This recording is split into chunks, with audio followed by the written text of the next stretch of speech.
The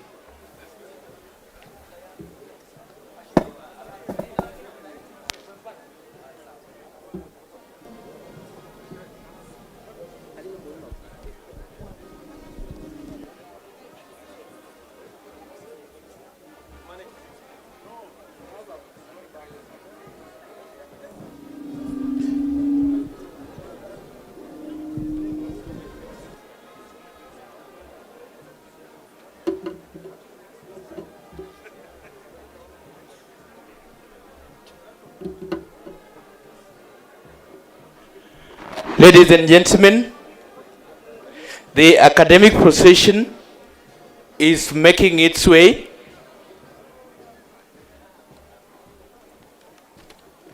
When the procession arrives, we shall all be upstanding. The procession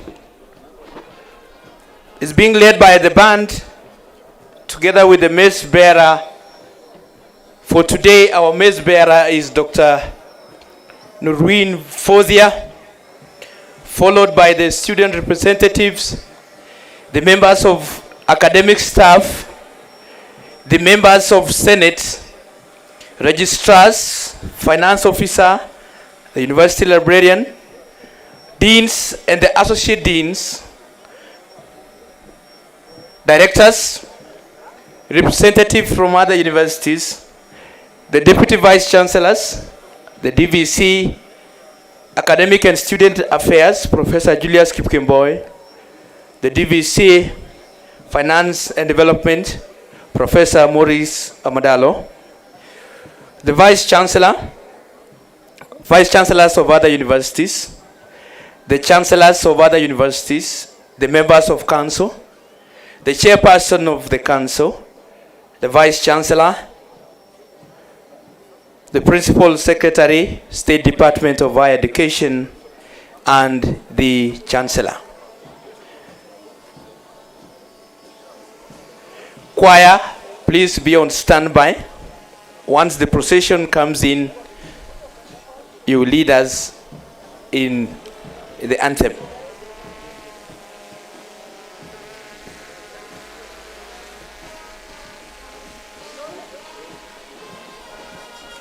Graduates, tuchangamke jameni. It's your big day. It's your big day. This is the first ever graduation ceremony of Kaimosi.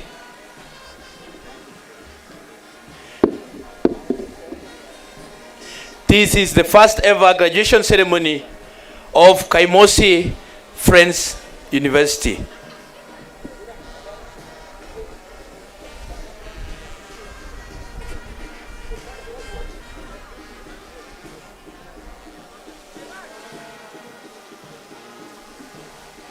Graduates,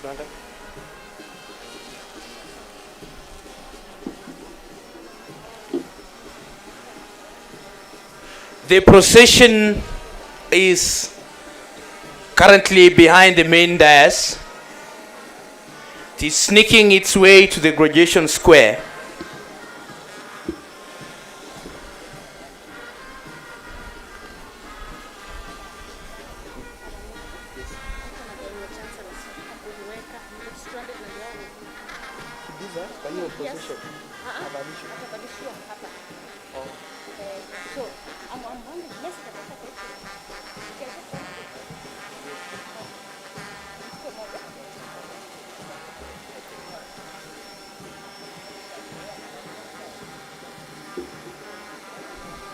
Ladies and gentlemen, the moment that we have all been waiting for, the first Kaimosi Friends University graduation ceremony is finally here with us in the beautiful county of Vihiga.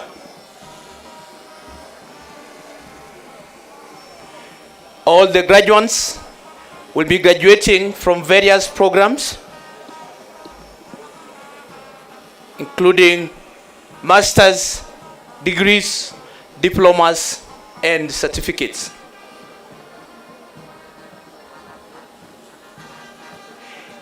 The band is led by the Salvation Army Band,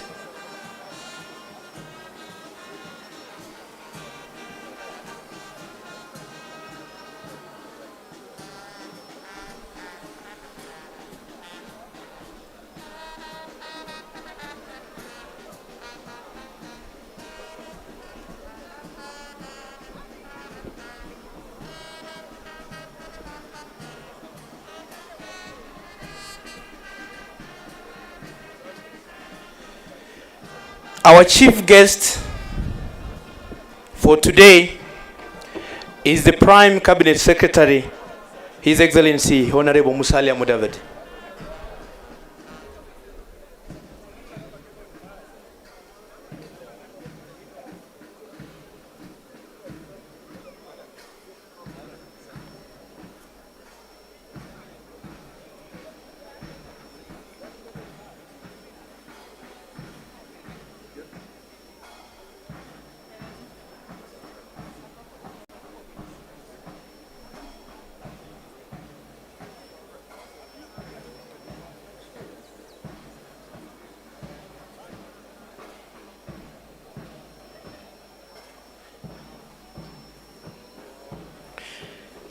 The academic procession is on its way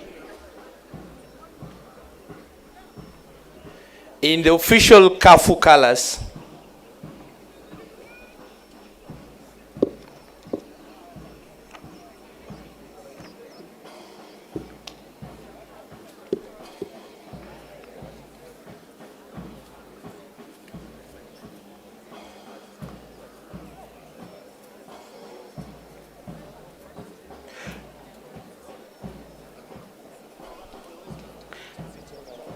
Signifying our core values of accountability, customer focus, excellence, equity, professionalism, teamwork, and friendship.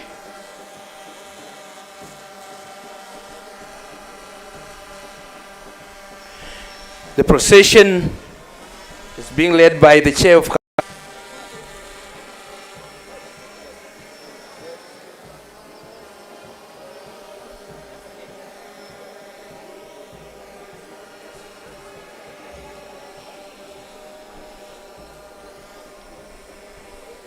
The members of council include Dr. Josephine Waudo, Mr. Paul Wanderi, Dr. Fozia Brek Karama, Dr. Francis J. Bwire, and Mr. Rudney Olwoch, Mr. John Yaimpo, and Ms. Josephine Waruguru Masharia. The academic procession is almost here. Once the procession steps on the red carpet, we shall all be required to be upstanding.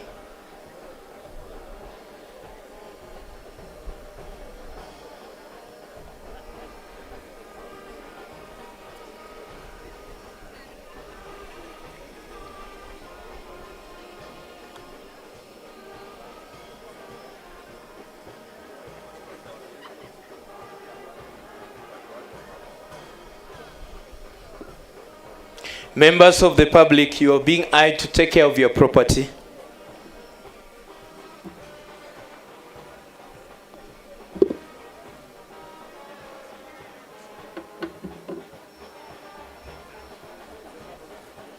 The procession is almost here. Kindly clear the walkway. Kindly clear the walkway.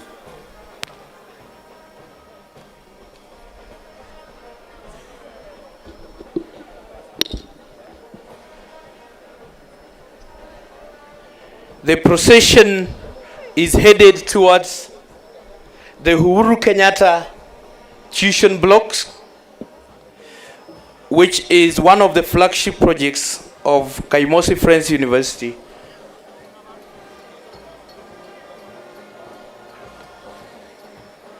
Which houses a number of lecture rooms and office blocks. Ladies and gentlemen, the moment we have all been waiting for is finally here.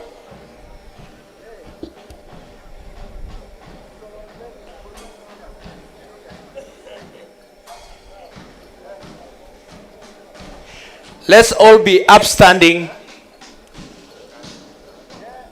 Let's all be upstanding as we usher in the procession.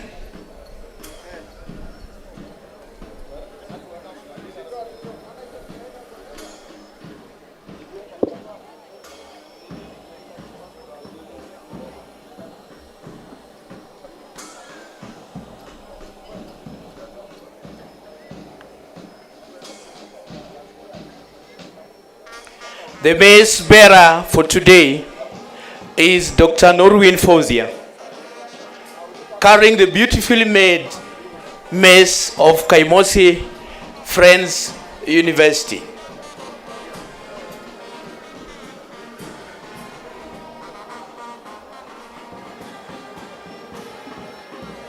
The beautiful mace signifies, represents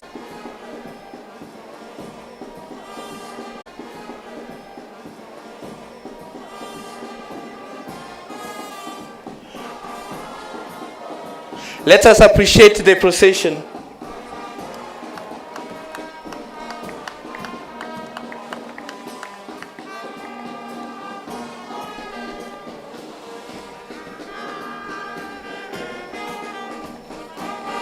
This is our first graduation ceremony, Kaimosi Friends University.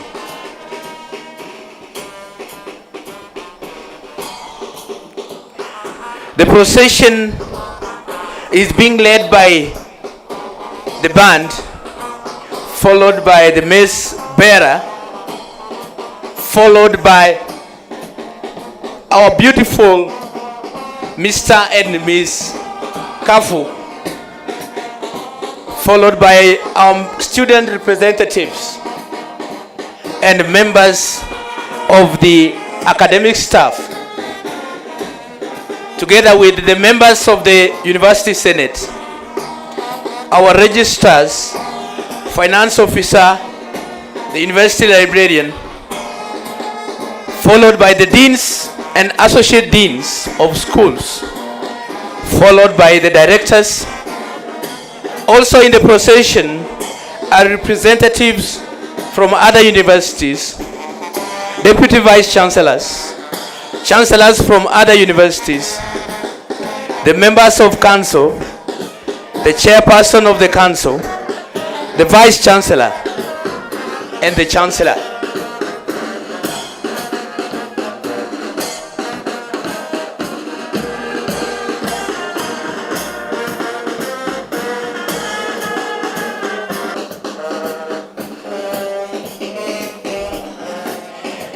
The members of council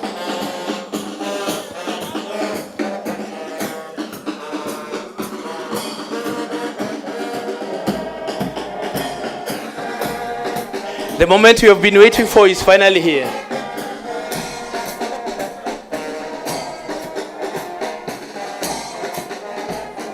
The members of council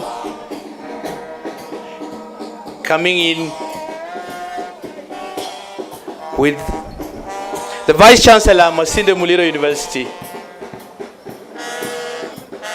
and our Chancellor, Professor Nandi.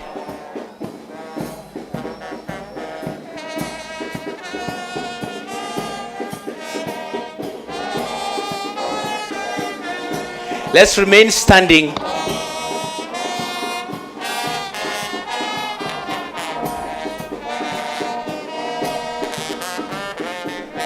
Let's remain standing as the academic procession take their place in the academic pavilion.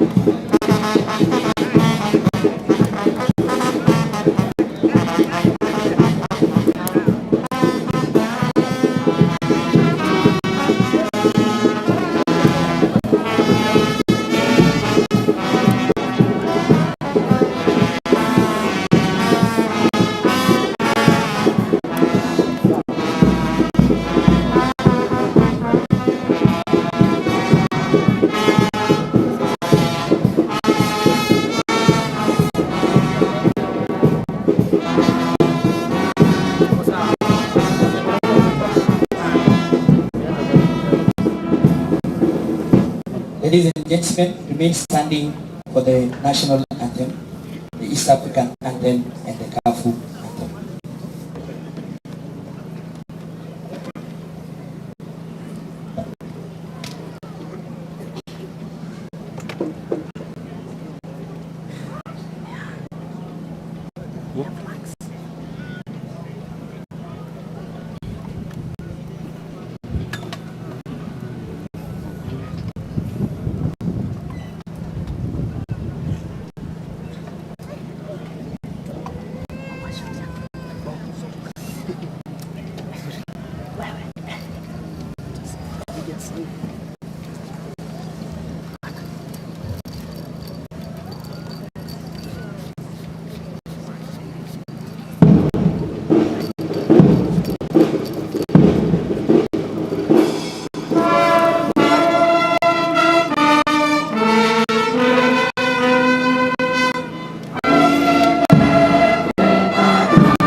Let's give them applause.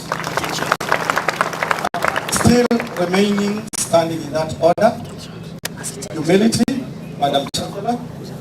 May I invite Thomas Okode Ingara to give up prayer. Sorry for the hitch. Then we'll invite the Muslim Imam, if he's around, Sheikh Musa.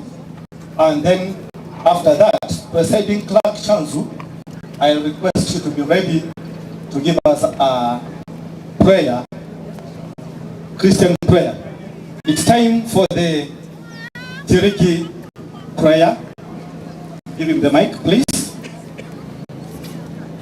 So let's observe silence and humility as Mzee offers a prayer.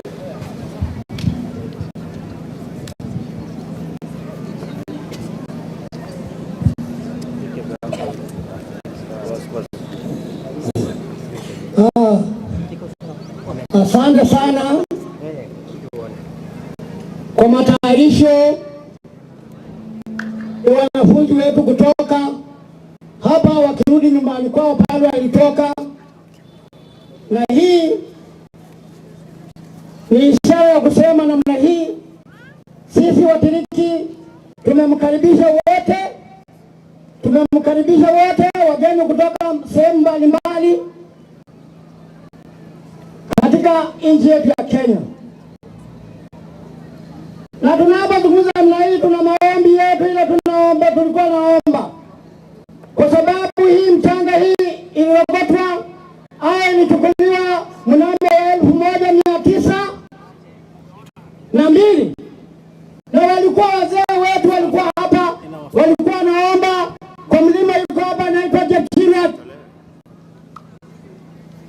na hiyo mlima hiyo ndio maombi bado hata mpaka saa hii yanaendelea hapo kwa jamii ya Watiriki.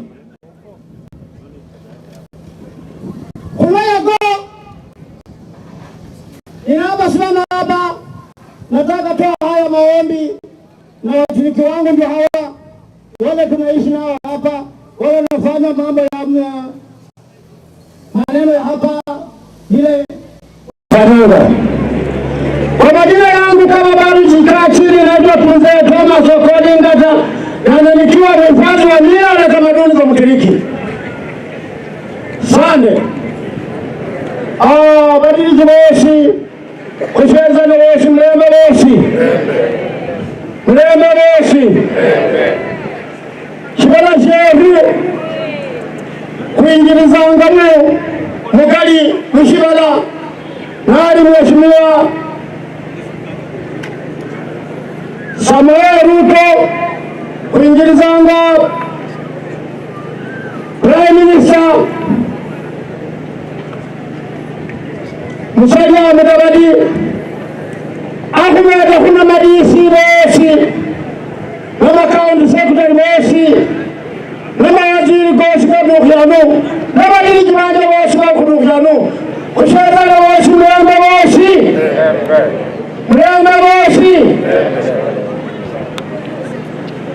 Kusala. Shibala shile mkaba diriji, kubola ndina. Ina bango ya dia hule, uliwanu. Nukukasa ima. Kusala kare no. Kubola wana mafulamumu, nuweka ima. Basa kuno mwili nuweka ima. Ngame vilo wakasano. Prime Minister wakasano. Badiko sakuno diji wakasano. Akwa analimu lumbano diji wakasano. Ibure no. Sana.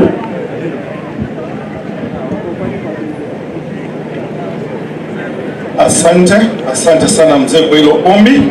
Bado tukibaki tumesalia tumesimama, ninaomba kama Sheikh Musa kama yuko tumpate Presiding Clerk Chanzu. We recognize the arrival of the Governor County, Vihiga County. Just a minute as he takes his seat before we receive the prayer. Thank you. The arrival plus the entourage. Let's wait a little as they settle down. Kisha sawa.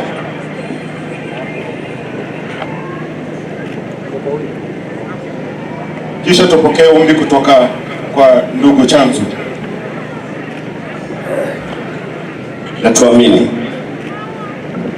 Father, in the name of Jesus Christ, we thank you for this far you have taken us, Lord.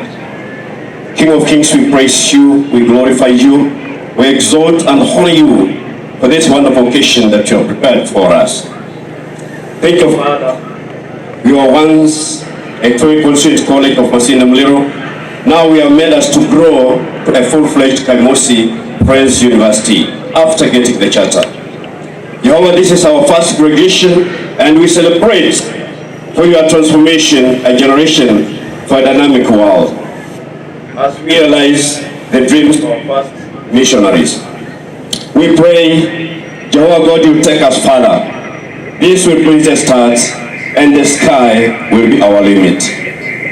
King of Kings, we thank you for the chief guest, the Prime Cabinet Secretary, and all the other dignitaries who have come to grace this occasion. Father, we pray your blessing upon them as they continue with their work, your God. Give them strength and ability and knowledge to continue with the work you have put upon them. Thank you, Father, for other dignitaries who have come to grace this occasion. Father, we believe that God, you'll bless them, you'll lead and guide them. Take care of them because you love us. Father, we don't forget to pray for the management of this college. Father, starting from the Vice Chancellor down to other people, Father, may you bless them, lead them, and guide them. Let the Holy Spirit, Father, be preeminent in them. And whatever they do, Jehovah God, let you do according to your will. And we shall praise and glorify you, Lord. Father, we pray for all the people who have come. Father, may you bless them. As we continue with this program, we invite your Holy Spirit to be with us, dear God. Cover us with the precious blood of Jesus as we pray in the name.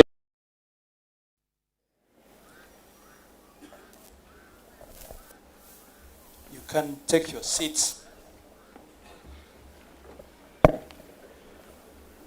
With your permission, I want to invite the Vice Chancellor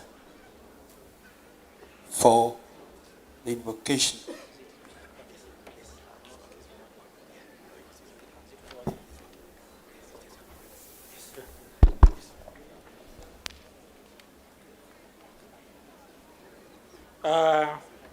Noting that the Chancellor for Kaimosi Friends University has not been appointed, and in accordance to the Universities Act 42 of 2012, Cap 38, 5, and Section 8, 5 of the University Statutes, the functions of the Chancellor under Section 3 may, in the absence or incapacity of the Chancellor, be performed by the Chairperson of the Council for a period not exceeding 3 months.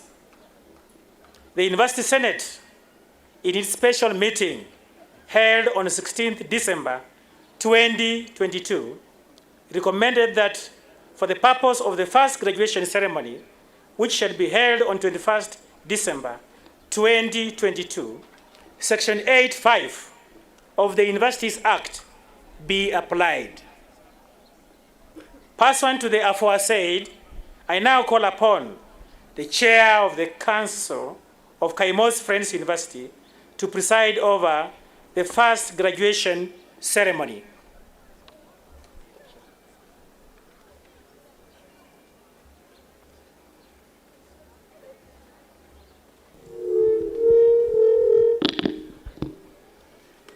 In accordance to the Universities Act number 42 of 2012, Part 5, Section 38, Subsection 5, read together with Subsection 3A, I accept the invitation to and hereby preside over the first congregation for the conferment of degrees and award of diplomas and certificates.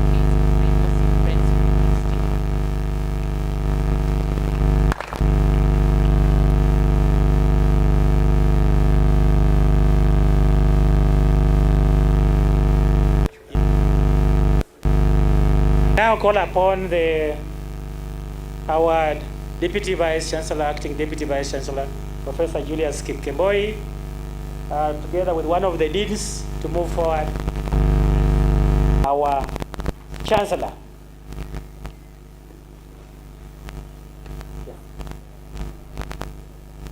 the Chair of the Council, the University, that team to address our Chancellor.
Let us appreciate our Chancellor. She's now represented in that regalia, wonderfully looking. Thank you. And now may I Deputy Vice Chancellor, Academics and Student Affairs, to invite the Vice Chancellor to constitute this congregation.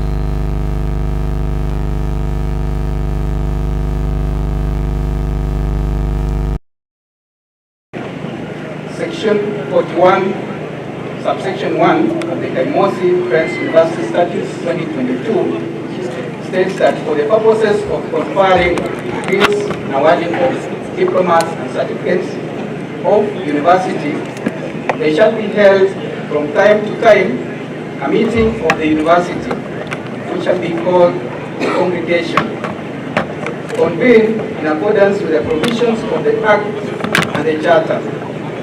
In accordance with Section 41, subsection 4, I now call upon the Vice Chancellor to constitute the first congregation of Kaimosi Friends University.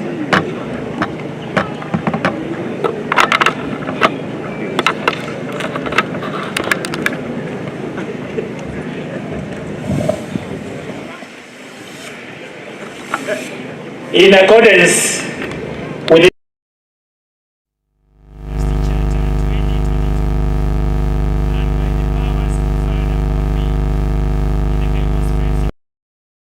2022, Section 41(4), I declare this gathering the first congregation of Kaimosi Friends University.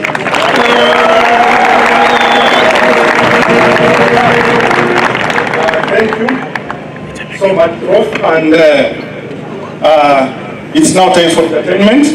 I'm calling upon the Kaimosi University Choir to step forward to give us two numbers, and then they shall be followed by the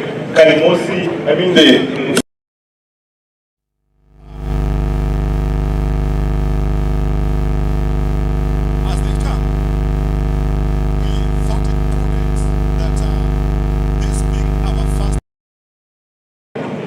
it is good to honor one of the legends of this area, and that is the late John Zenze Amutabi, by singing one of his most famous songs, Angelike Twist, in which we invite all of you who remember it and love it to join the team in performing it. After which, this being our first graduation, we thought it again wise that the team should present a Luya number, Mwana Waimberi, the firstborn. This being our firstborn graduates. Graduates, celebrate that. Celebrate that. It's a nice graduation. Even I can see bright faces here, including our members of staff. I can see in charge procurement, or we are getting a master's gear, meaning that our staff have confidence in ourselves. DJ, I hope you are ready. DJ, I hope.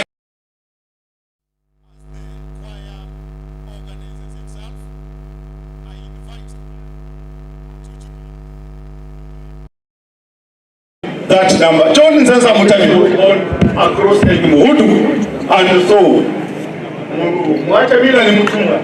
Kwa hivyo hatuwezi kuacha mila yetu. Tunaenda kusherehekea twist. This is the origin of African music.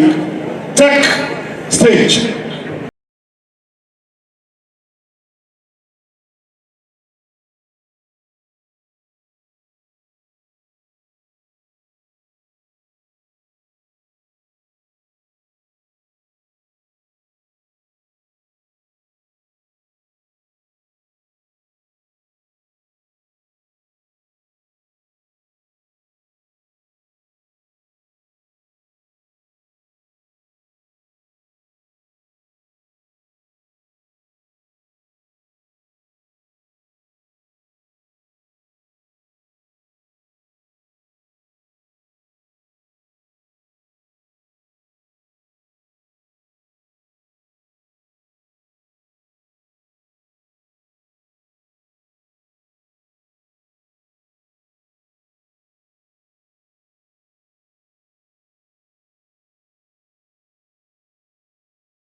Very fast, in the interest of time.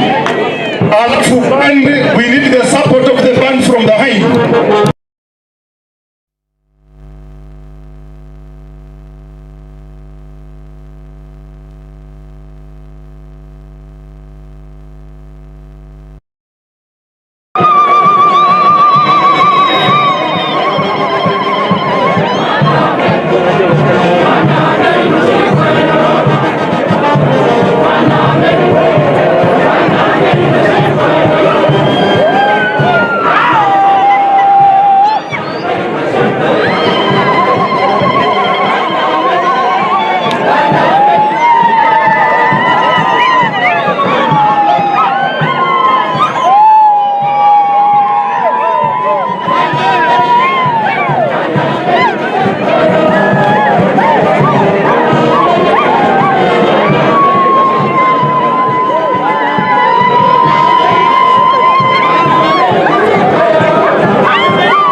Celebrate yourselves.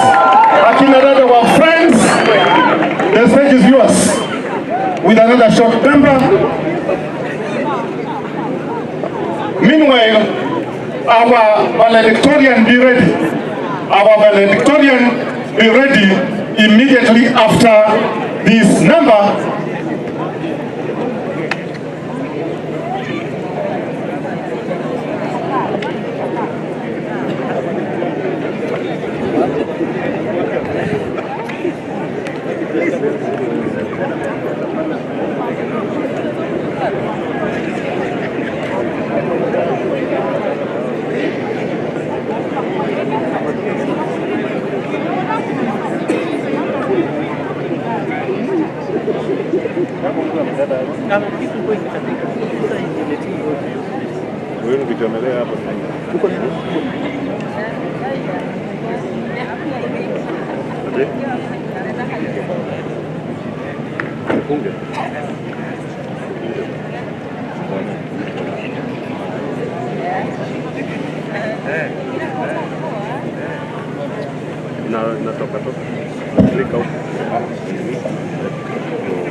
All protocol observed.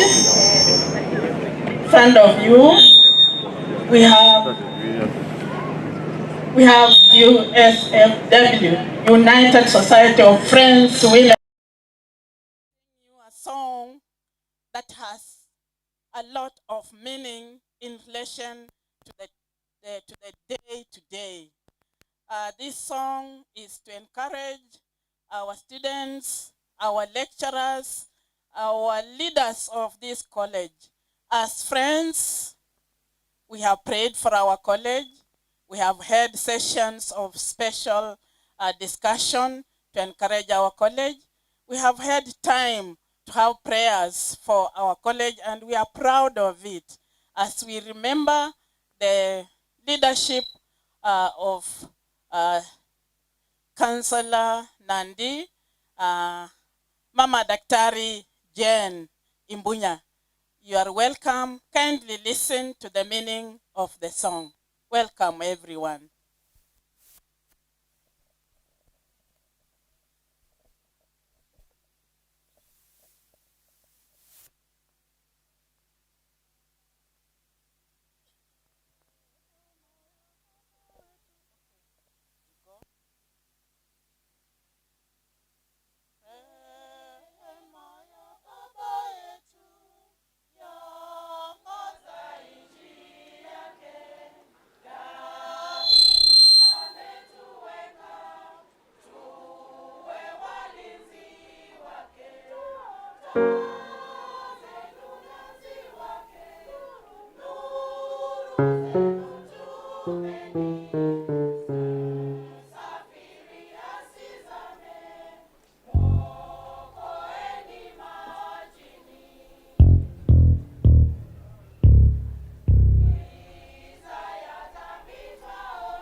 Let's appreciate the UCSF.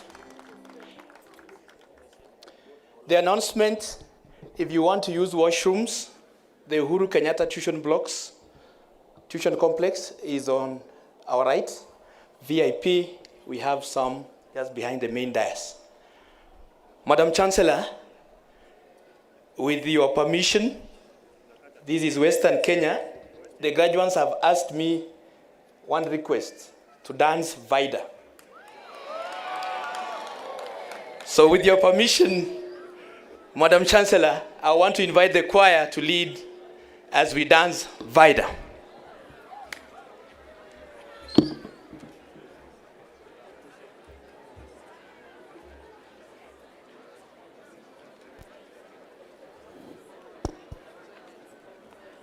DJ, please. DJ, please. DJ, please. We are running short of time.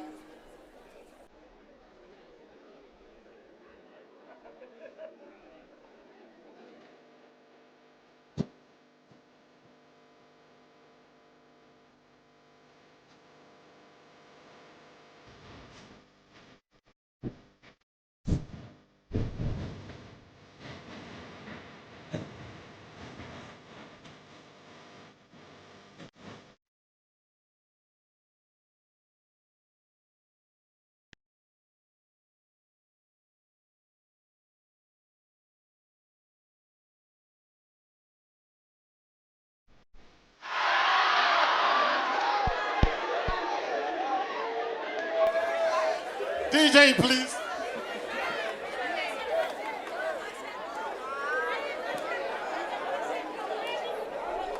Wanasema waendi, tafadhali DJ. DJ. All right, we'll give you another chance. It's a technical hitch. Once you are conferred your degrees, you will dance again. There's another time to dance. Sorry, it will come after the conferment of degrees. DJ, you let it down. Nebujipange sasa. Madam Chancellor, with your permission, I want to invite the valedictorian, who is our best student among the graduates, who scored the highest in terms of the grading systems. So let's appreciate our valedictorian as she comes on stage. Makofi kwake jameni. We can do better than that.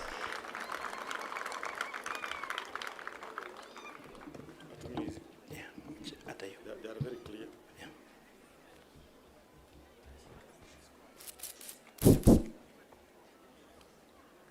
Our valedictorian scored first class honors in Bachelor of Science. Bachelor of Science, Applied Statistics with IT. You may look at her, she looks like a simple girl, but she has first class in Applied Statistics.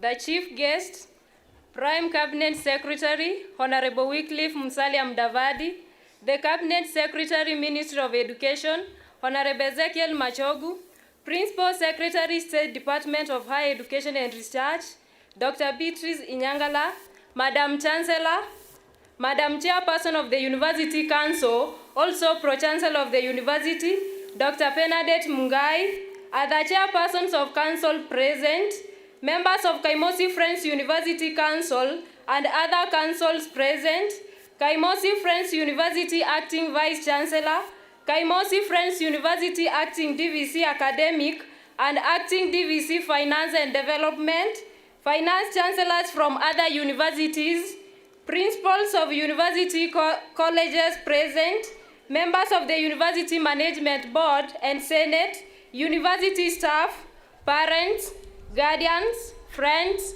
all invited guests, my fellow graduates, ladies and gentlemen, good morning. My name is Esther Ogetange, and I am delighted to give this valedictorian speech on behalf of all graduates. First and foremost, we owe our presence to God the Almighty. I am grateful for this opportunity that has been accorded to me by Kaimosi Friends University. To my fellow graduates, congratulations. This is an important day for all of us as we celebrate our graduation as the pioneers of Kaimosi Friends University. The lady in front of you today comes from a humble background, raised by a single parent, that is my father. This was after I lost my mother right in the middle of second year of study. My father is a peasant from Mogonga village in Kisii County and is here with us today to witness this historic moment in my life. Looking back to my academic journey, I have a lot to be thankful for. Firstly, my appreciation is dedicated to our able acting Vice Chancellor, Professor Jack Nandi, for his good leadership. Under his commendable leadership, we have been able to complete our degree programs within the stipulated time without any interruptions such as strikes. Our Vice Chancellor has been my role model, and my aspiration today is to become a professor like him. On this note, I request the university to help me realize my goal and dream of becoming a professor of statistics through scholarship award. Thank you, Professor Jack Nandi, for your exemplary skills and guidance, and may God bless you abundantly to keep mentoring many more. Secondly, I express my thank you for your hard work and dedication on our behalf. I also recognize the sacrifices made by our parents, guardians, and sponsors who chose to invest in our education and us. Thanks to my fellow graduates and friends for the perseverance and support throughout the 4 years. Fourthly, in our contemporary society, both the girl child and boy child are given the opportunity to access education, but in most cases, the boy child performs better. It is my pleasure to acknowledge that Kaimosi Friends University fraternity has shaped me to know that the girl child can excel through inspiration and hard work. In the class of 2022, the lady before you became an exemplary student amidst the many challenges she was facing. These included sickness, lack of school fees, among others. To my fellow girl child, let us use the golden opportunity given to us to transcend and change our future lives. To my fellow comrades, I also wish to encourage you that everything is possible if you work towards your goals. Therefore, set a goal, pursue it, and let know the challenges of life prevent you from achieving it. As the first alumni, the university expects us to be the role models in the society and to market Kaimosi Friends University. Fifthly, to all those who touched my life both directly or indirectly towards this success, may God bless you all and God bless Kaimosi Friends Fraternity. Lastly, according to Helen Keller, I will quote her, she says, "Keep your face always toward the sunshine and the shadows will fall behind you." Amidst the darkness that surrounds us, may we all move forward to the new chapter of life with hope and remembering the lessons that we have learned from Kaimosi Friends University. Let us also remember that a bachelor's degree is just the beginning of a world of opportunities if we tailor our knowledge and skills in order to be relevant in this dynamic world. I wish you all happy holidays and joyful celebrations of our success. Long live Kaimosi Friends University. Once again, congratulations, the class of 2022. Comrades, power! Let's appreciate her. Madam Chancellor, with your permission, allow me to invite the Vice Chancellor, Kaimosi Friends University College. Let's appreciate the Vice Chancellor.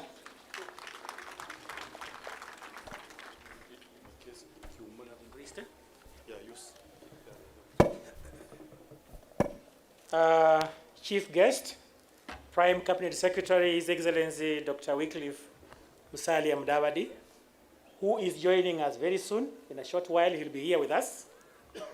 Cabinet Secretary, Ministry of Education, Honorable Ezekiel Machogu, who is represented Principal Secretary, State Department for Higher Education and Research, Dr. Beatrice Muganda Inyangala, who is also represented here, Madam Chancellor, Dr. Benedict F. Mungai, the presiding chairperson of the council, Dr. Josephine D. Waudo, His Excellency, the Governor of Vihiga County, Dr. Wilbur Otichilo, members of KAFU Council and other councils present, and other chairpersons of council present, vice chancellors from other universities present, principals of University College present, members of University Management Board and Senate, university staff and students,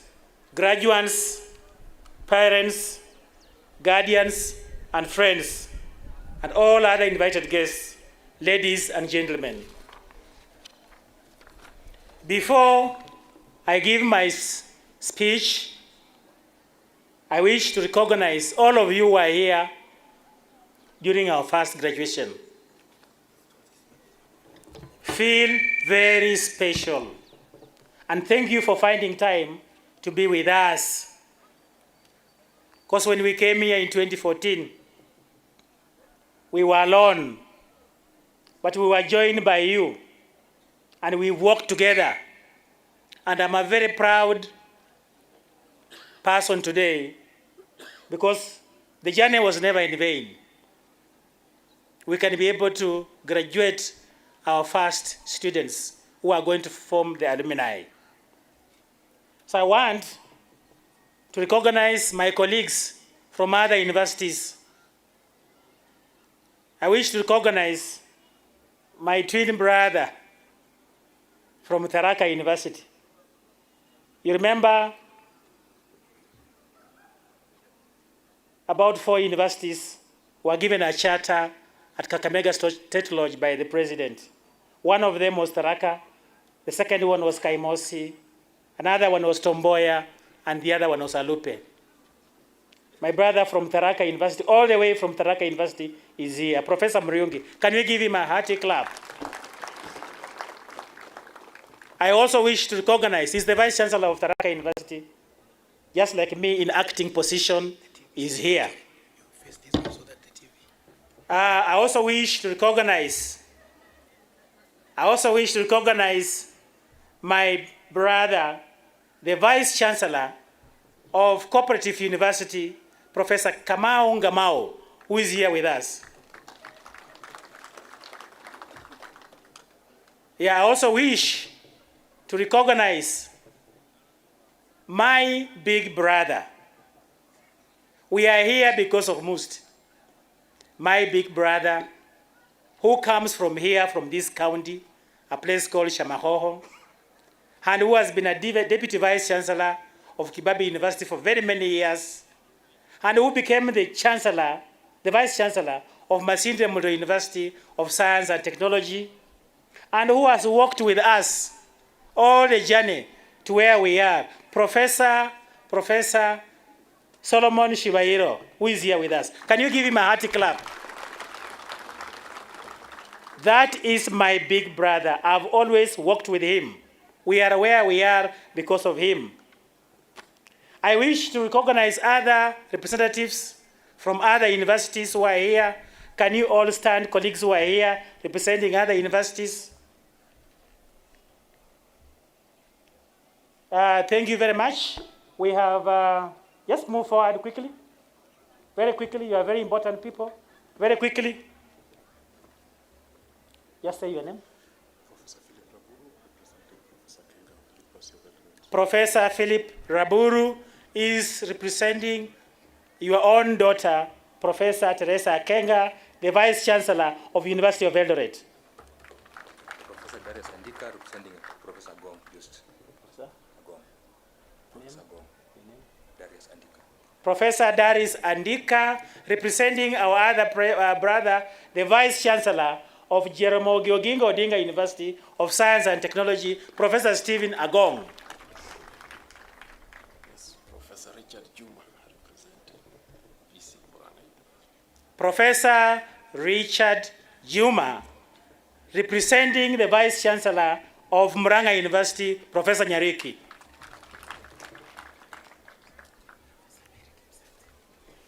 Professor Mary Kipsat, Deputy Vice Chancellor, Academic and Student Affairs, representing the Vice Chancellor of Maseno University, Professor Julius Nyabundi. As you are all aware, there is a graduation today of Tomboya, who are also chartered the same day. So that's why the VC has sent Professor Kipsat.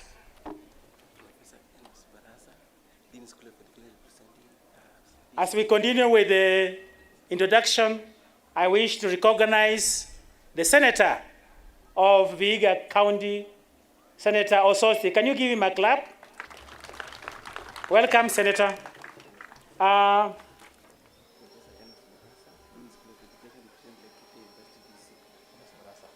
Professor Enos Barasa, representing the Vice Chancellor, Laikipia University, Professor Rotich. A clap for him.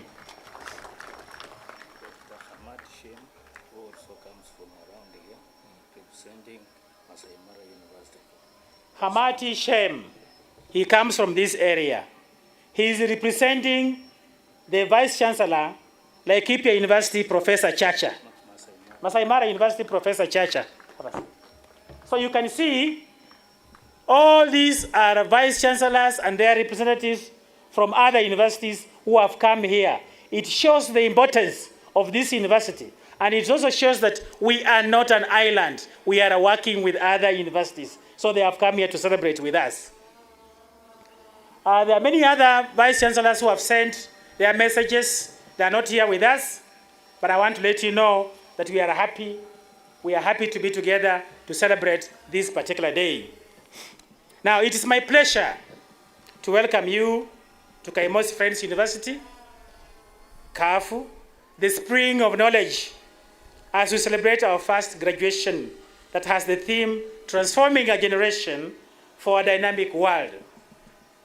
We are deeply honored to have you join us as we mark this milestone.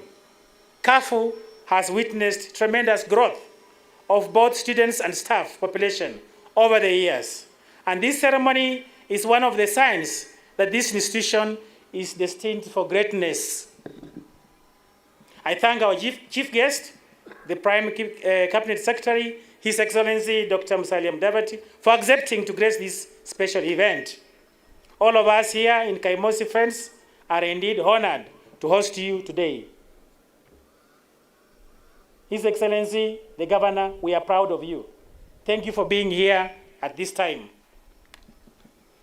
Madam Chancellor, today we gladly present to this great country a skilled resource of 402 graduates ready to take their place as the future socio-economic and political drivers of our great country.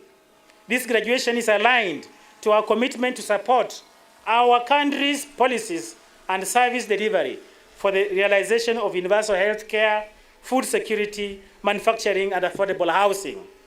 I am glad to inform you that all the graduates were prepared through a rigorous training and examinations which satisfy the KAFU Senate and University Management Board.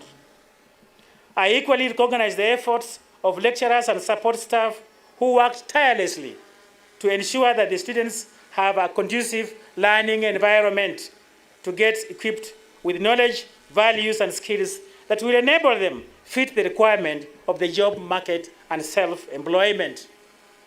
Madam Chancellor, this is a significant occasion not only for the graduates and Kaimosi Friends University fraternity, but also to the people of Vihiga County and the entire nation. For Vihiga County, this is your day. This is your firstborn child. We wish to thank God for his protection and guidance from our initial stage as a campus of MUST to a constituent college and then to a full-fledged university after the award of the charter on 2nd August 2022. We have attained all these milestones through focus, dedication, and hard work. Madam Chancellor, some of the graduates you are seeing here today when they reported here in 2014 September, they wanted to go back to the mother university, Masinde Muliro. Because then it was a teacher training college. As you are aware, it was just like a high school. So it has been by the grace of God and by the support from the county government, which provided free food. At that time, it provided free food, free lunch, free breakfast, and free dinner for the students. We became the first university in this country to provide free food for all the students. So Your Excellency, we are proud of the county government. Without that effort made by the county government, there will have been no university here. Well, so I want to thank you very much, Your Excellency, the Governor of Vihiga County, for the support that you have given us. And I know that you have a lot of commitment. You have committed yourself to a number of things which you are going to share with us today, together with the chief guest.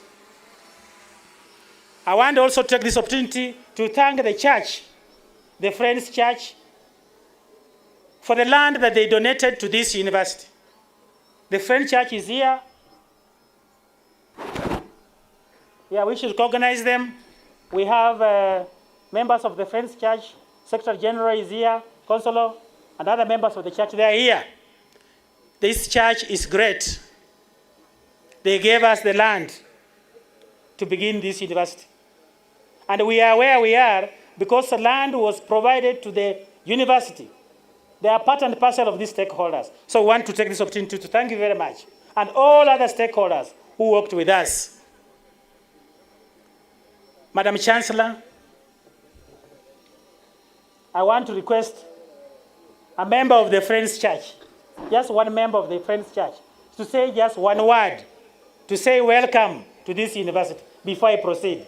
Because without the Friends Church, we will not be here today celebrating. Kindly just come and say welcome to the visitors. You can move ahead. Amjambo. Amjambo.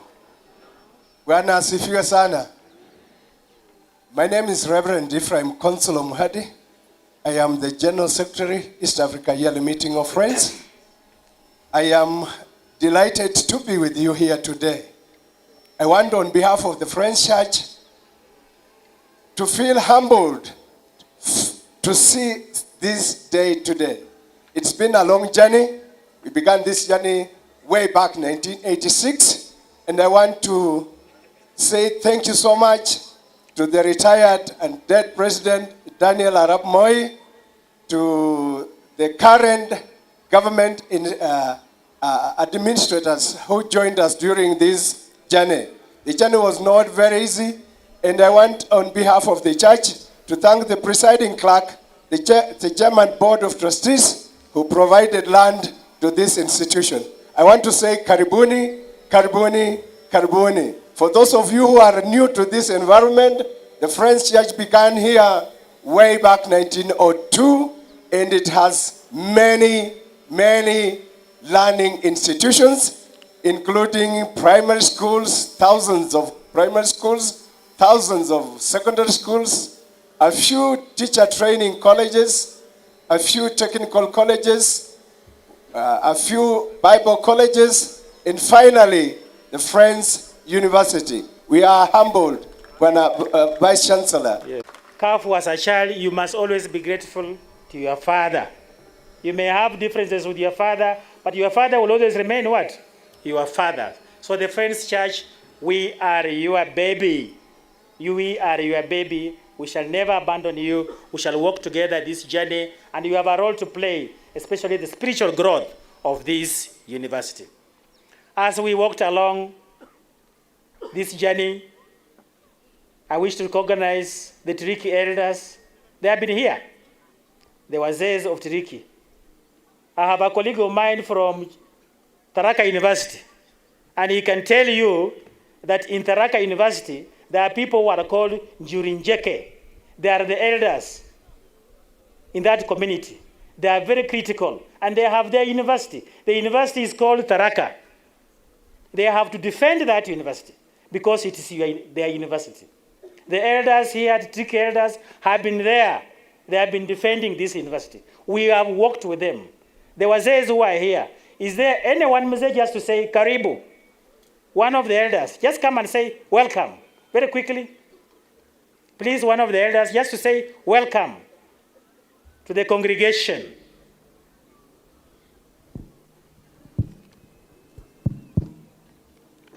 Just one word to say welcome, please, quickly. Thank you very much. May I say, my name is Reverend Thomas Mayavi, Chairman of Ndege Community Elders Council.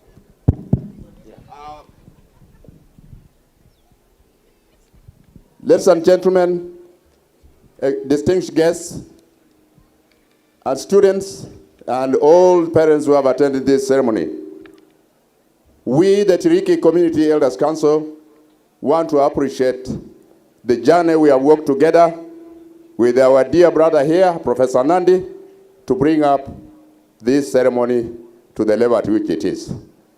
We have worked together very peacefully. We have supported the university.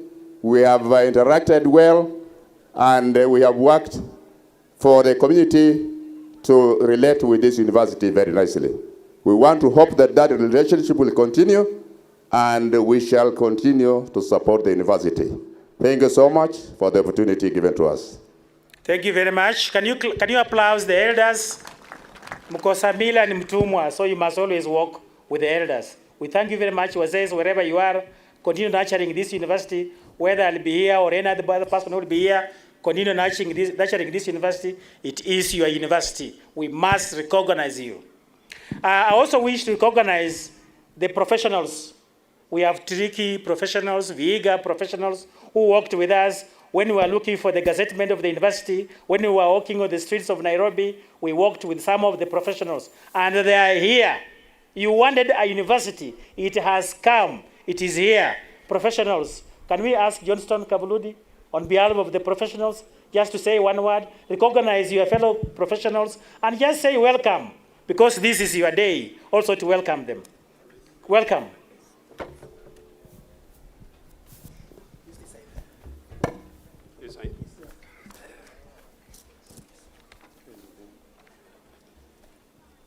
Thank you very much, Vice Chancellor. Our chief guest, the Chancellor, KAFU, the Governor, Vihiga County, Your Excellency, Dr. Wilbur Otichiro, Mama County. I also recognize our Senator, Honorable Sozi, Chairperson and members of the University Council, observing all protocols, graduates, university community, all guests. I'll just take 2 minutes as a way of saying jambo. Our chief guest, I acknowledge with sincere gratitude the honor and the privilege to address this historic congregation on behalf of my colleagues who are members of a renowned and dedicated team of professionals known as the Hamisi Professional and the Stakeholders Association. Allow me, our chief guest, to introduce the 8 officials of this team who are present here for this auspicious occasion. Kindly just stand up.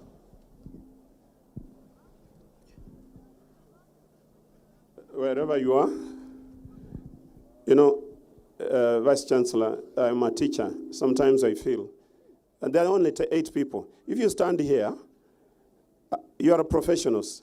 We'll be able to see you better. These are the men and women who will be time and again at my office in Nairobi to ensure that we are looking for what eventually solidified into this university. Allow me just to ask each one of them to say their name, just that.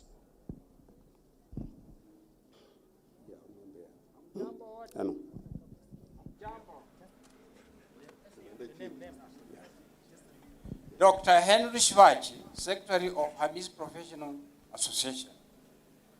Lumonye Abigail Hans. Kitago William, Chairman of the Hamis Professionals. Dr. Songole Rogers. Salvadus Pasi Amlav. Dr. Patrick Saisi, former Deputy Governor Vihiga, Patron. Professor Mike Amuhaya Iravo. Thank you very much, members of this association. The Vice Chancellor introduced me, Johnston Kavuludi, and they call me the mentor professional. Our Chancellor, this association represents the Hamis community who are resident at home here, where the university stands, as well as the rest of Kenya, the diaspora, and those who are engaged in establishing a strong coexistence between KAFU and many other institutions in the region and globally. Whereas these professionals and stakeholders became prominent in the year 2014, when the university actually started here, Masinde Muliro University of Science and Technology allowed it to progress to a college in 2015 and now fully fledged university this 2022. We were active as an institution because we saw the nascent institution Masinde of KAFU growing. We appreciate the efforts of the spiritual team who have already been introduced, of dedicated Quakers from the local church all the way to the national leadership. And while appreciating the initial steps taken by the Friends Church, I want to mention what Reverend Consolo did not mention, the fact that initially it was intended that the university at Kaimosi be a private university associated with the George Fox University in USA, who seconded a professor who is now late, Dennis Hagen. But the real growth of this university began when Masinde Muliro University seconded Professor Jack Nandi to be our principal here. And he now is our Vice Chancellor. Congratulations, Professor. Our duty as a professional group has been to lend professional support, not just to Professor Jack Nandi and his team, but all the way including all the services that touch on the professional growth and development of this university. And we want to say on behalf of our association, congratulations to the administration and the resounding astute leadership of Professor Nandi for actualizing our Kaimosi dream for a university. Equally, as I finish, we congratulate you graduates for your well-deserved achievement leading to your graduation today. Finally, as members of this community to which I belong and to which these professionals belong, we encourage residents to tap into the abundant business potential for economic growth afforded by this university. The need for suitable, attractive, safe, and commodious accommodation facilities for staff and students is indeed overwhelming. The production and supply of food items, establishment and development of tertiary services will be an economic game changer to this community. We will not wish you to squander the abundance of opportunities that abound with the presence of this university. Thank you very much. Graduates, Mungu aendelee kuwaongoza as you get into the labor market. Asante sana. Give him a round of applause as he takes his seat. Thank you, thank you. Ladies and gentlemen, history is very important. You should never forget where you came from. When I came here in 2014, those are the people I've been working with. I was never alone. I was with the church. I was with the elders. I was with the professionals and all the leaders of this county. I wish to recognize Mama County. I wish to recognize Mama County, Mama Beatrice Adakala, you are here. Can you just wave? You are going to be recognized by the other team where you'll be able to find some time to talk. But I wish to recognize you. You have come here today. Your girls are here. You have missed the top girl. I want you to embrace that girl and walk with her so that she can also be top like you. Can you clap for her? And she has accepted she's going to do that. Can you clap for her? Thank you very much. I also wish to recognize the Member of Parliament for Hamisi Gimose. He's here. Can you clap for him? Now, he is going to be given time by the other wing that will be led by His Excellency the Governor. For me, I can tell you, these are wonderful people. Without the county, I would not have delivered. Without the local leaders, I would never have delivered. And I worked with all of them. I worked with the Member of Parliament, wherever I was in Nairobi, without per diem, without any money. These people gave me food. They gave me accommodation. The county gave me food. They gave me accommodation. We worked with them as we were looking for this university to be gazetted. I can never forget the invaluable support I received from all of you. I may not be able to recognize you individually, but I want you to know that you are very special people. So let us build this university. Let us move on with this university. I just want to let you know that Kaimosi Friends University has, over the past 7 years, positioned itself as a center of excellence in teaching, innovation, and holistic development, with market-driven programs in health sciences, pure and applied sciences, education, arts, business, and economics, and computing. Notably, there has been a significant increase in enrollment of students, which now stands at 3,925. I want you to know that this university has a 50-year master plan and has embarked on developing academic programs, directorates, departments, and requisite infrastructure. Whereas the institution began with only 2 undergraduate programs, the number has since grown to 43 market-driven programs aligned to the strategic plan. Madam Chancellor, KAFU has launched academic programs that are responsive to the needs of this country, the nation, and the national market.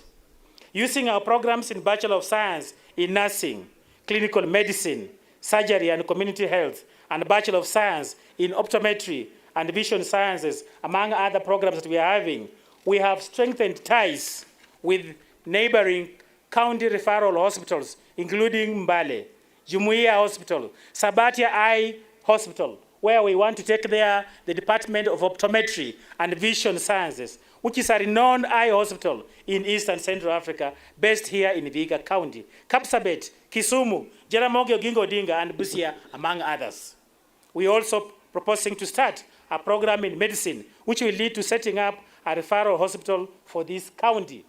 And in this case, we shall be working very closely with the county government. Madam Chancellor, with the support of the government and other well-wishers, we strive to become a center of excellence in health sciences in this region. We therefore request for financial support from the government to enable us build a post-health sciences complex to accommodate our niche areas in health sciences. We'll be discussing some of these issues with the chief guest, Prime Cabinet Secretary, when he comes. Because he's not here today, I don't have to pronounce them. But I want you to know that we have all those courses. We have a School of Health Sciences. We are teaching nursing. We are teaching clinical medicine. We are also having optometry and vision sciences, apart from other schools that we already have. But we want to begin teaching programs in health sciences. We want to begin training medicine as a course. And we want to thank Masinde Muliro University of Science and Technology for working with us this far. We are even using their facilities at the university to teach those programs. In a bid to support and strengthen research and innovation, KAFU has signed a number of MOUs with other institutions. And we are already working with them to ensure that they're implemented. Madam Chancellor, I am excited to inform you that our top students have been getting the Vice Chancellor's Award immediately after graduation. Today, you are going to see about 27 master students who are graduating today. These students got scholarships from this university, courtesy of our courtesy of our council. I can tell you that perhaps we are one of the few universities in this country that have managed to give scholarships to the top students who are getting first-class honors. But we may not be able to sustain that because of financial constraints. So we want to appeal to all our leaders, and I want to request all our leaders who are here. We want to have scholarships, at least a scholarship from the area member of parliament supporting the top student in his area of interest, a scholarship from the women rep supporting the best student in our area of interest, a scholarship from the senator supporting a top student in the area of the senator's interest, and a scholarship from the county government, His Excellency the Governor, supporting at least 2 students from the area of his interest. Can you clap for them? They are keeping quiet. Silence means what? Consent. They have agreed. Can you clap for them? Thank you very much, our visitors. Now it's our request that we involve you and we seek your indulgence in this matter. Thus, there is need for our leaders to encourage more local students to join KAFU. Now, what you don't know is that you may be a university in Vihiga County, but the majority of these students don't come from Vihiga County. The majority of these students come from other counties. And how do you know?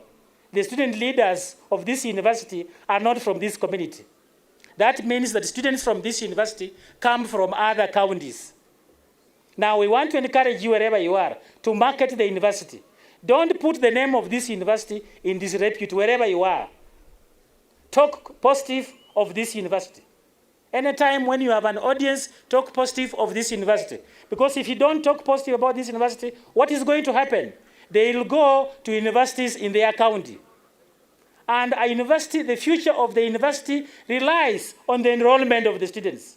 So if you begin talking negatively about this university, you are going to discourage students from joining this university. And they will be joining other universities in other counties. So I want to encourage all of you, especially the leaders, wherever you are, market this university so that we can be able to get more students. I am happy to report that I have presided over the completion of a number of projects in this university together with the members of the council. Where we are seated here, you can see that is Uhuru Kenyatta Tuition Complex. We got money from the government of Uhuru Kenyatta, and we were able to complete that project, which has 40 lecture rooms. It is also known among the students as the main campus, because you are all aware we inherited the teacher training college. So this is one of our flagship projects. We also have, behind you, we have an ultra-modern library that is coming up. And that is going to be a library for the new university. We are also in the process of putting up a perimeter wall. Part of our land, as you are aware, we have about 204 acres. But some of those acres, there is an encroachment of the land. So we want to make sure that we have a perimeter wall, and also to ensure that there is security for our students. As you are all aware, we also have issues of accommodation. Find some time, invest in your land. Don't sell your land. Put up hostels so that you can be able to host the students. You can be able to accommodate the students wherever they are. But we also have a special request, which we are going to give to our chief guest. We want to have a partnership through PPE, through PPP, a build, own, and transfer, BOT. PPP does not mean public-private partnership. It can also mean public-public partnership. So we want to have a partnership with the National Housing Corporation so that we can be able to have houses of the capacity of about 10,000 to be able to take care of our students. This is one of our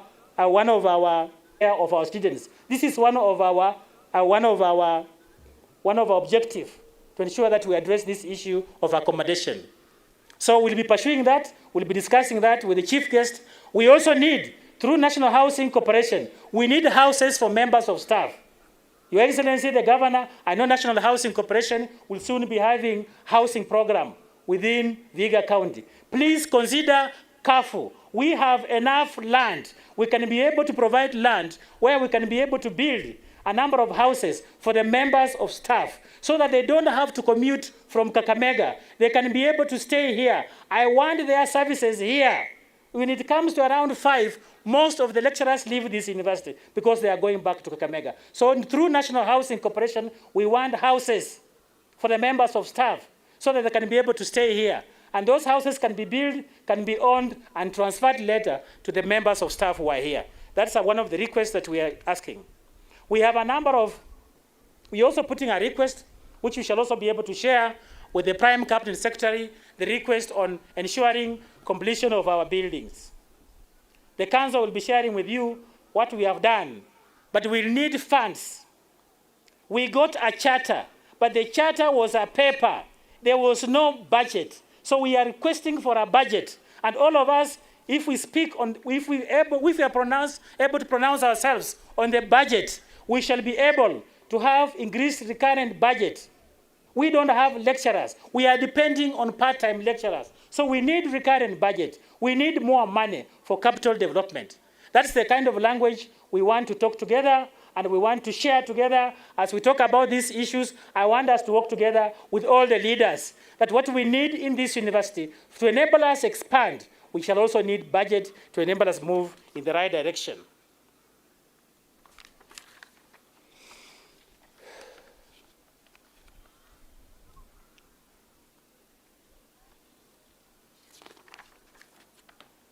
Madam Chancellor, sir, I give special thanks.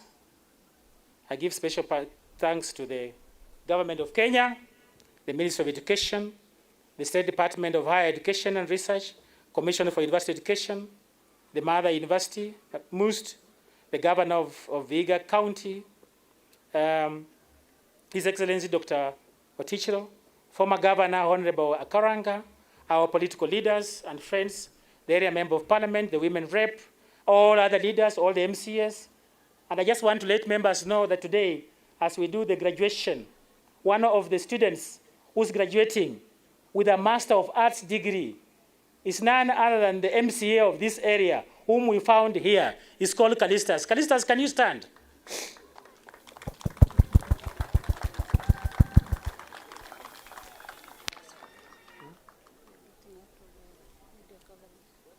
Yes, Callistus. That's what we want. That's how we can appreciate the university. Come and pursue a degree here.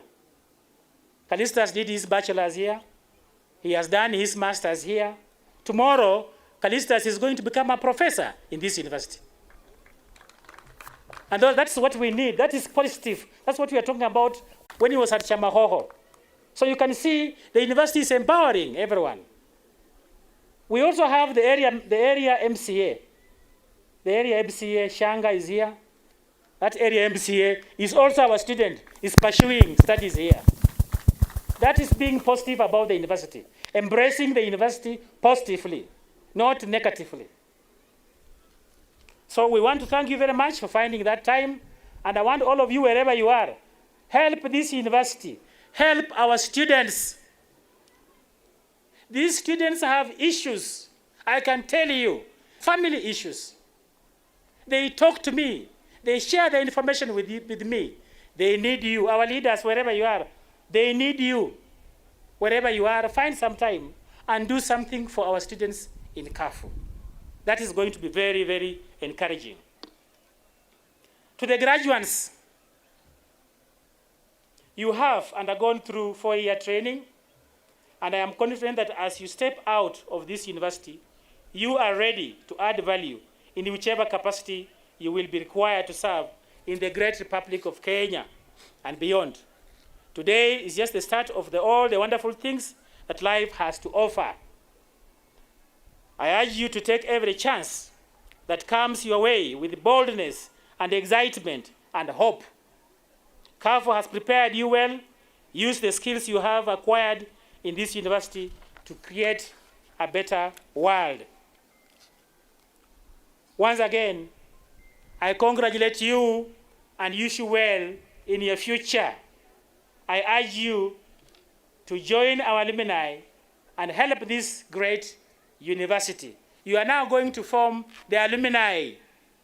We want you also to contribute to this university. The Chancellor of Masinde Muliro University gave us some money to begin endowment fund. the members of management and Senate and Council have made their contribution to the endowment fund. We are appealing to all our leaders who are here to contribute towards endowment fund. And therefore, we are also appealing to you as you graduate today, because we know we have trained you not to go and wait for a job, not to be a job seeker, but a job creator. And some of you are already doing it. Join the alumni of this university and contribute greatly to the endowment fund. That is the endowment fund that is going to help a number of you. We have had to rescue some of the students who are performing duties like house girls and house boys in Nairobi. We have brought them here. So you need to know it's a serious issue. And the best way is to have a strong endowment fund, contributions from you. So we are looking upon you. Organize yourselves. Don't just go home. You should be able to come back and contribute to the endowment fund. You should be able to come back and contribute to the endowment fund. We want to wish you Merry Christmas and Happy New Year 2023. May God bless Kaimosi Friends University. Thank you very much. I want to take this opportunity to invite the chair of the council to be able to give her speech. Madam Chair.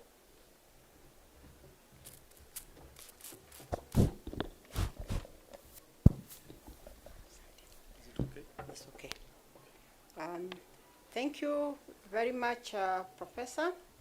The Prime Cabinet Secretary, His Excellency Dr. Wycliffe Musalia Mudavadi, Cabinet Secretary, Ministry of Education, Honorable Ezekiel Machogu,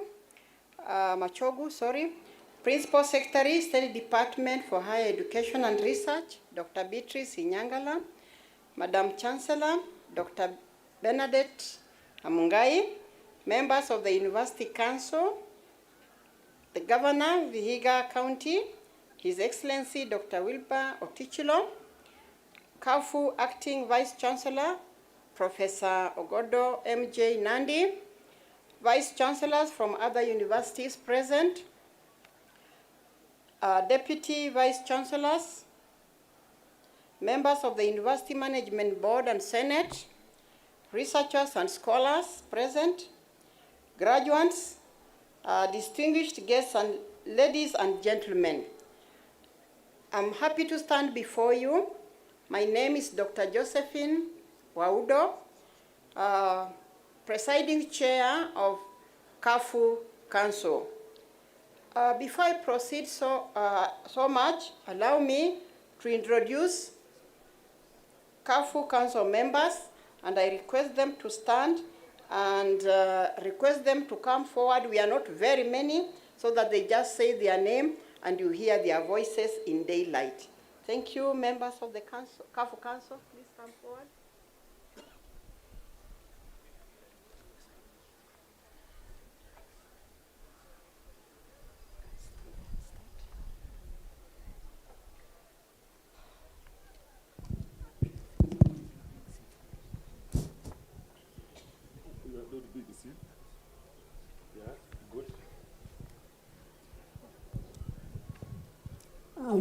I'm Mrs. Josephine Kanyi. I represent the Cabinet Secretary, National Treasury.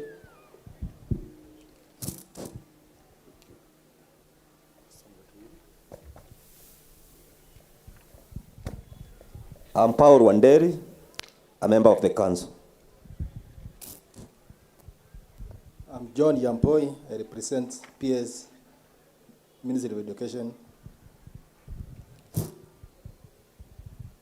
My name is Dr. Francis Joseph Bwire, KAFU Council member. My name's Dr. Fauzia Karama, Council member KAFU. Thank you very much. That is a formidable team that really has moved KAFUCO to KAFU. They have done a lot, as we have heard from the acting Vice Chancellor, and now you have heard their voices during the day. Even if it's at night, you will recognize those voices. Allow me also to recognize our mother university, Chair, Masinde Muliro, University of Science and Technology Council, Chair. She has held our hand and worked with us this far. And in my mother tongue, you hold a child at some point, you let the child walk by himself, herself. And it's because of her guidance, we have been able to move from Kafuko to KAFU. Allow me just 1 second to request her to come and say Jambo. She is our mother and you are the grandmother of the graduates.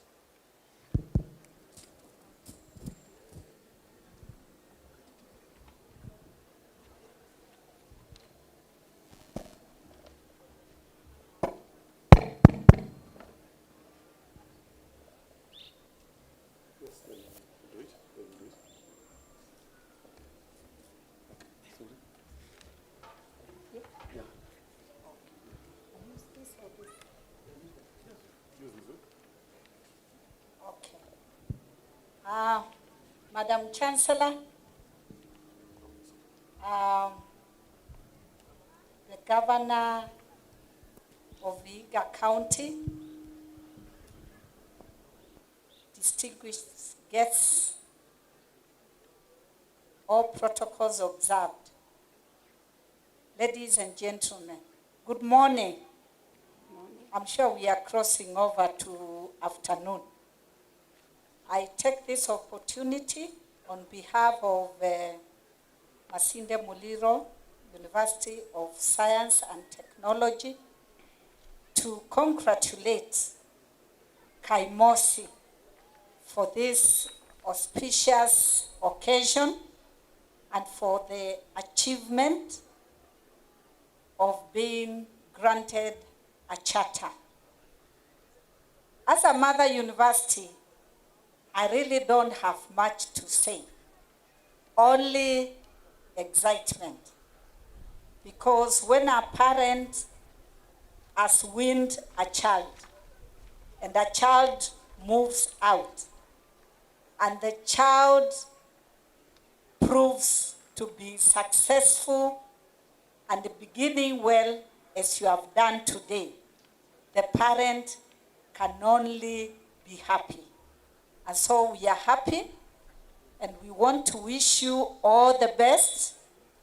I am sure you have learned from us. It's not always easy, but it is doable. Madam Chancellor and the Vice Chancellor, our doors are open.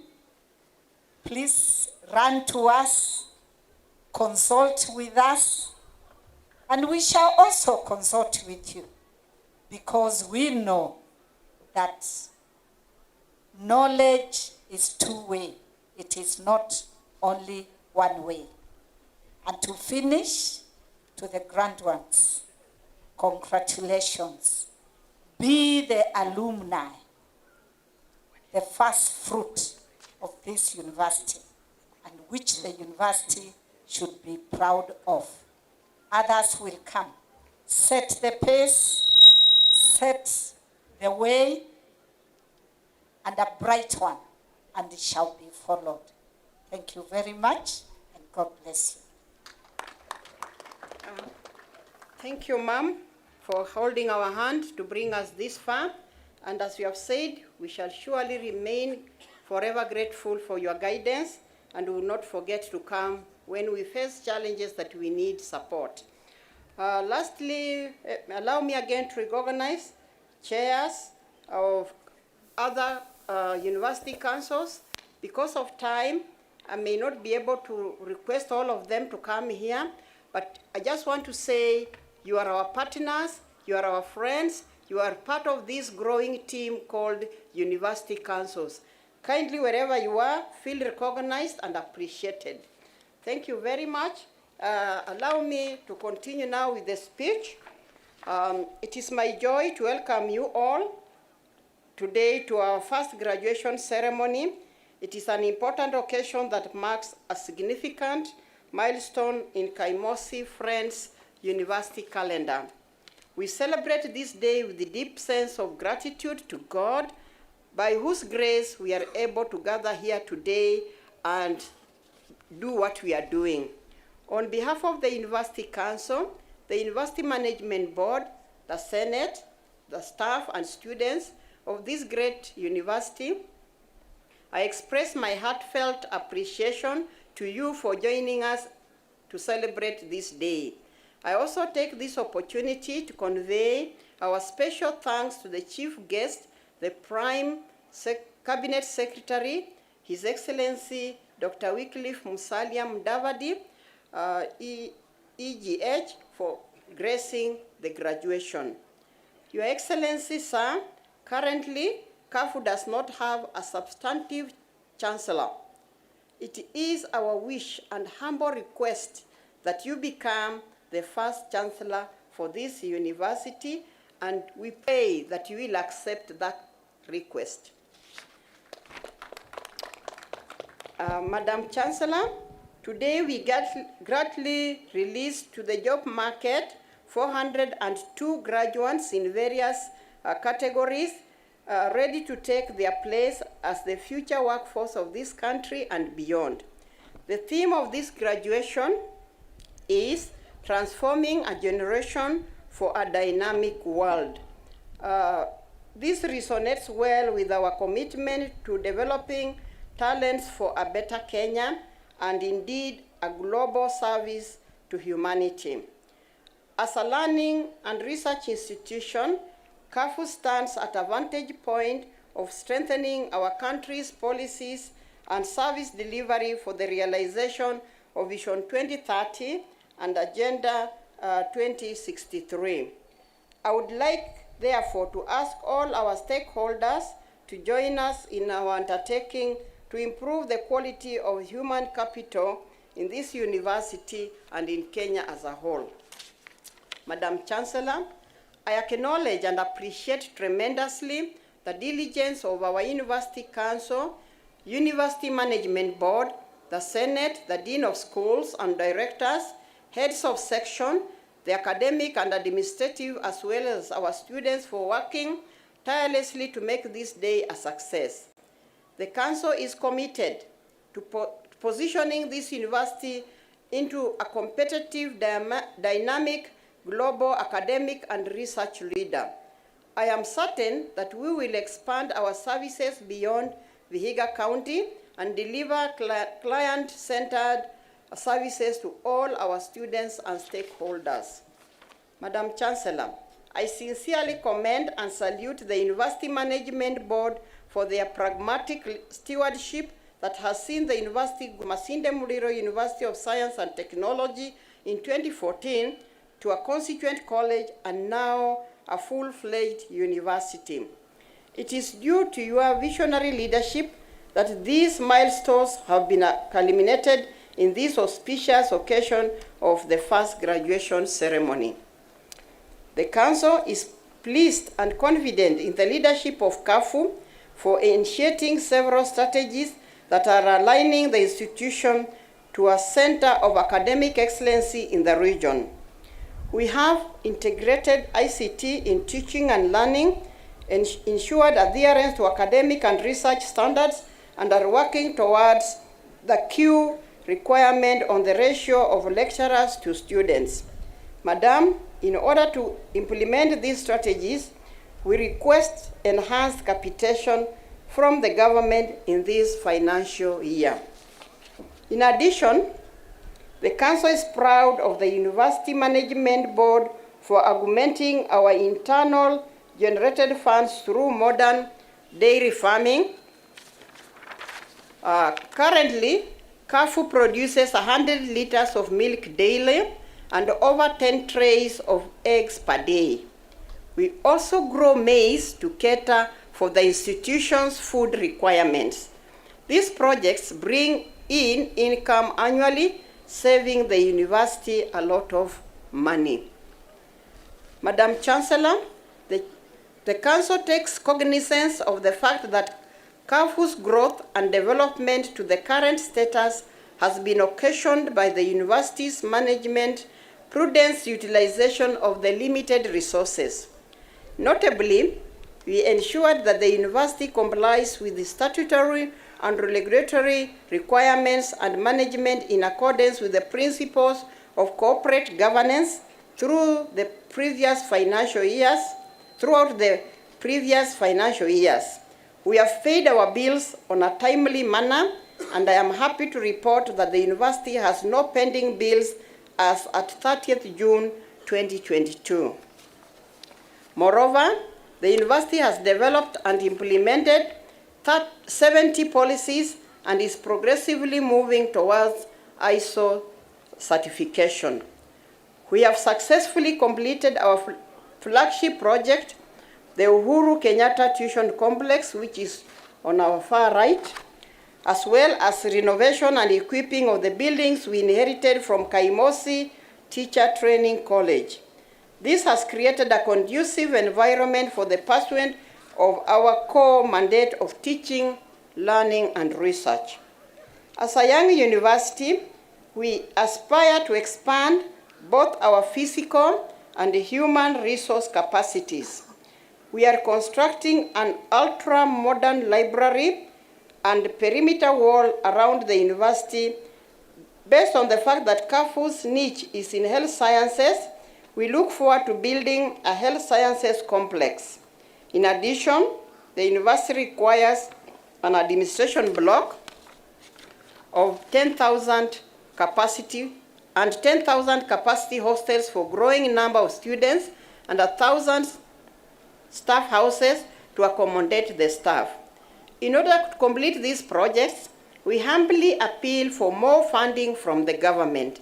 We hope to utilize these funds in our strategic collaboration with the National Housing Corporation and other stakeholders through public and private partnerships. Madam Chancellor, the graduates would not have been celebrating this day without the support of their parents, guardians, well-wishers, as well as staff of KAFU. These individuals truly played a major role in nurturing the graduates. Consequently, I commend all the graduates for surviving the rigor of our academic discipline, certifying the Senate of this university, and having finally earned the relevant qualifications. In KAFU, we provide an environment for them to not only have a great learning experience, but also an opportunity for personal growth. Madam Chancellor, on behalf of KAFU, we recognize the support and good relationship that we have enjoyed with the county government of Vihiga, led by the governor, His Excellency Dr. Wilbur Otichilo, who has promised to support the university to establish a center of climate change. We humbly request the county government to assist in providing adequate clean water, improving the sewerage system, tarmacking of roads, and provision of street lighting around Kaimosi complex. This will give staff and students a conducive, safe, and secure working and learning environment. Madam Chancellor, I would like to reaffirm the graduates seated here today, to affirm that the graduates seated here today have gone through appropriate mentorship and are equipped with the 21st skills required to contribute to the development of Kenya and the global market. With the knowledge and skills that our graduates have acquired at KAFU, I have no doubt that they will become successful members of the society. Graduates, as you step out of this institution, I urge you to have a positive and vibrant mindset. Also, I encourage you to exploit your innovative skills to become great entrepreneurs, job creators, and effective professionals. Finally, on behalf of the University Council, I congratulate our first cohort of graduates. I wish you God protection as you walk into the world of job market. You have done the university proud, and therefore we celebrate you for your efforts, dedication, and sacrifice. May the Lord bless you as you join the outside world. And remember to become active alumni of KAFU. Lastly, May I take this opportunity to invite the Principal Secretary, State Department of Higher Education and Research, Dr. Beatrice Inyangala, to make her speech, and she is represented here. Thank you, and may God bless us all.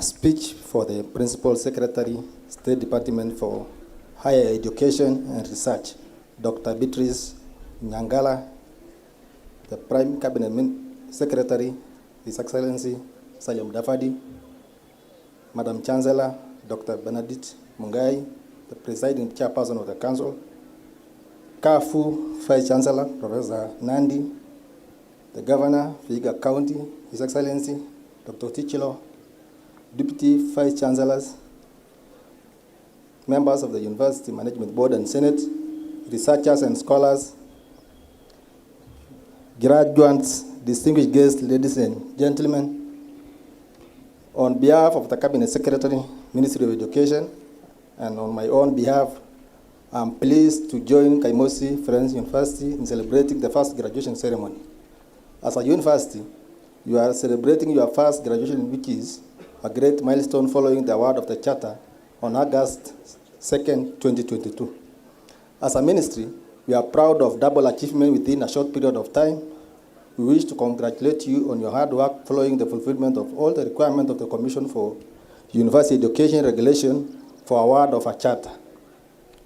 I wish to take this opportunity to encourage young universities to focus their energies on the relevance and quality of programs being offered in view of the local and global demand. KAFU management has chosen health sciences as its niche area.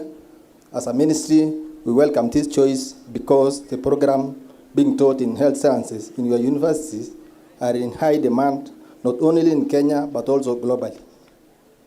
We urge you to sign memoranda of understanding with other stakeholders in Europe and America, where personnel in health sciences are invaluable.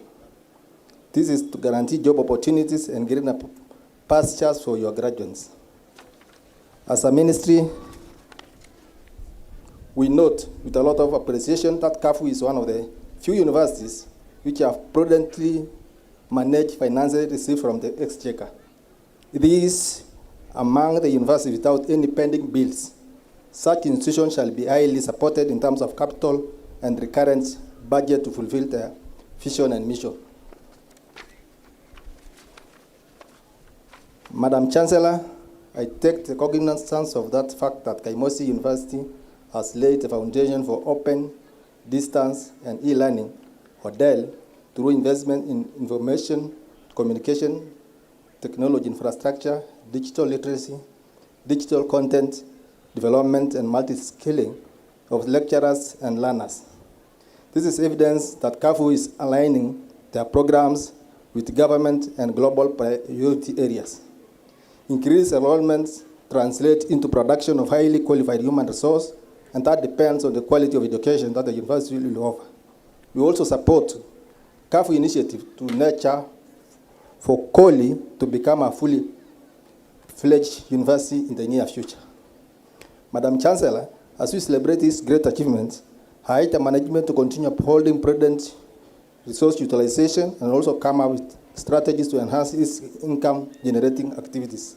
I congratulate Kaimosi Friends University for championing holistic development for students through sports, performing arts, even as they pursue academic excellence. I'm also aware that the university has worked hard to promote social cultural values which empower students to become better citizens. We highly recommend KAFU requests for accommodation for students and housing for staff through the National Housing Corporation. We appreciate this university for supporting scholarship for best performing students and urge other leaders to support this venture for staff development within their area.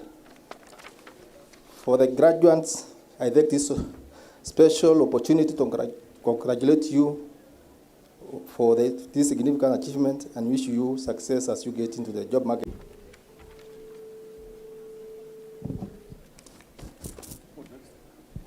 Let's appreciate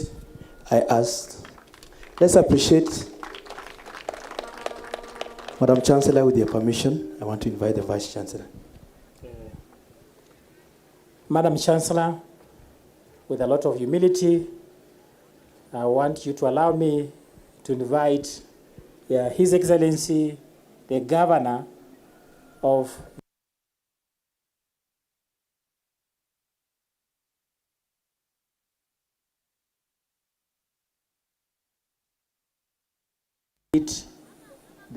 to address the first congregation. I want members to know that normally in graduations, we don't do that.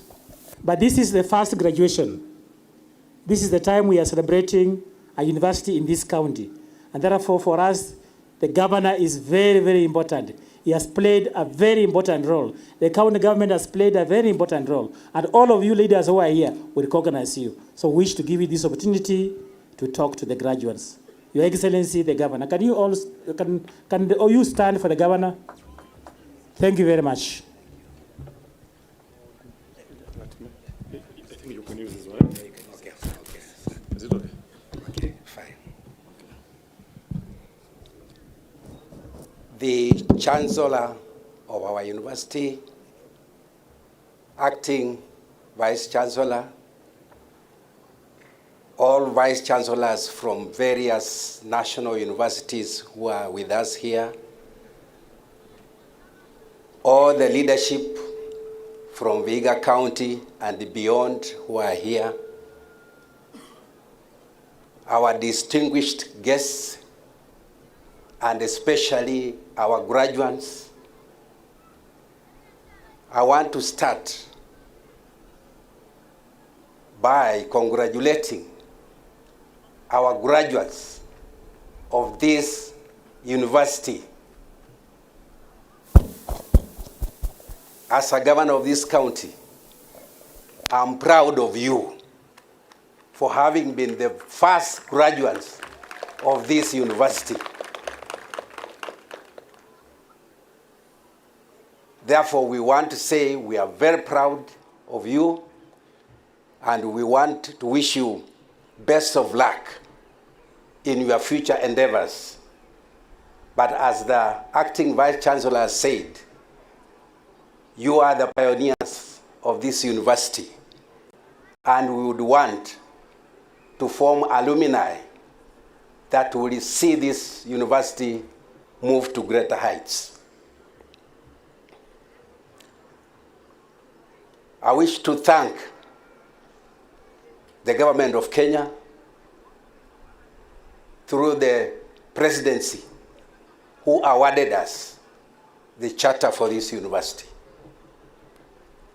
I also want to thank all those who are involved in working hard to ensure that we get the charter. And I'm happy, finally we got it on 2nd August of this year. It's a big milestone for us, the people of Vihiga. And we look forward to promoting this university to one of the best universities in this country and in the world at large.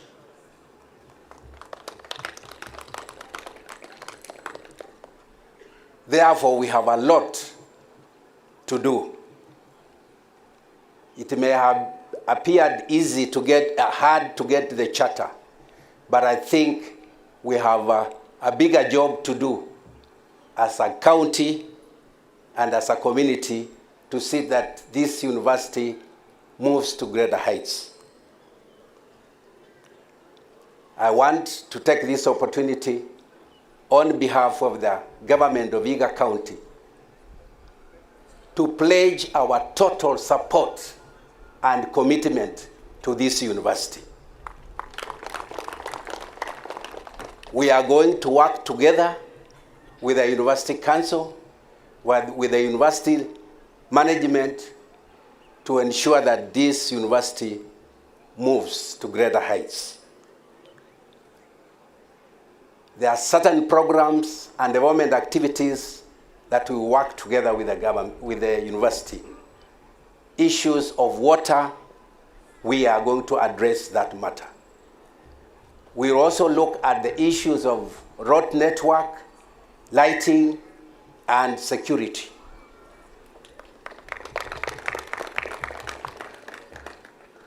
As a government, we are in the process.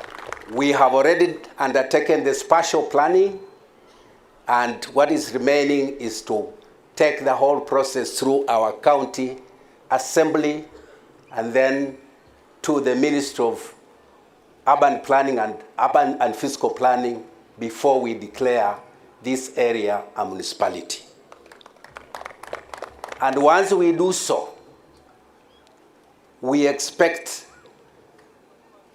very increased development in the area. We expect the community here to ensure that they fast-track development in particularly infrastructure, hospitality industry, and specifically in the construction of facilities for our students. And in this regard, hostels. I want therefore to take this opportunity to appeal to our sons and daughters from Vihiga County to grab this opportunity and come down and invest in this great county of Vihiga, and specifically in Kaimosi Cheptul complex. As a government, we are also going to work with the government agencies, particularly the National Housing Corporation, to push for construction of residential buildings and hostels in this area. As a government, we have pledged with the university in terms of promoting its academic growth. And in this regard, as a government, we have agreed that we will spearhead the establishment of Climate Change Center in this university. And I want to inform the council and the acting vice chancellor that we are ready as a county.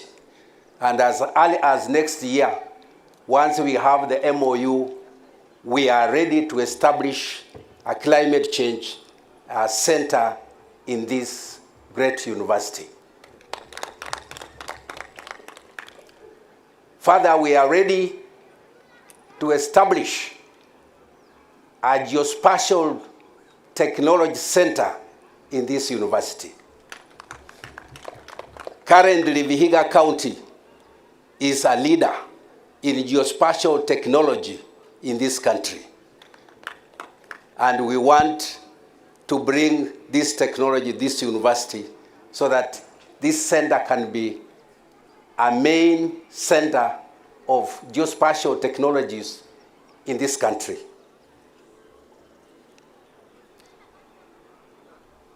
I want now to take this opportunity to invite the leadership who are with us here to say a word or so before we continue.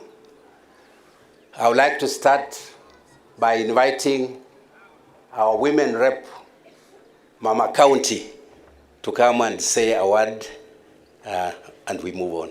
Karibu.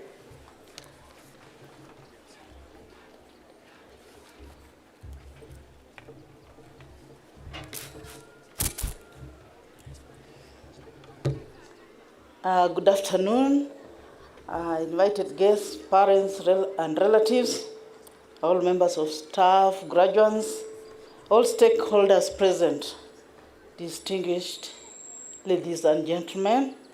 It gives me great pleasure to address this congregation of Kaimosi University.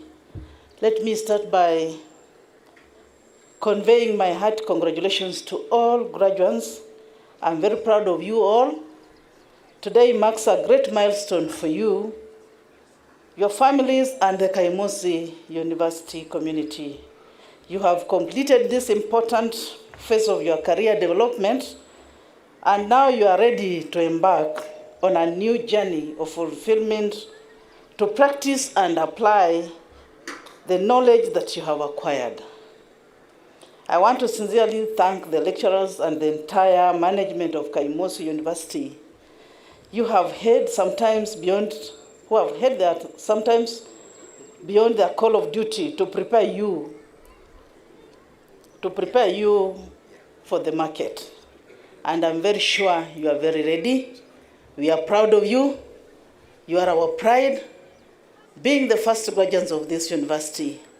And therefore, as the countryman representative, we are very proud of you. We love you. This is just the beginning. You are going to be given powers to read, and the powers you are going to make us proud as the Republic of Kenya. I therefore want to say congratulations once again and welcome. God bless Kafuko. God bless us all. Merry Christmas and Happy New Year 2022. And welcome again for your masters. I will also be a student with you next year. Thank you. God bless us all. Very good. Next, let's have our senator.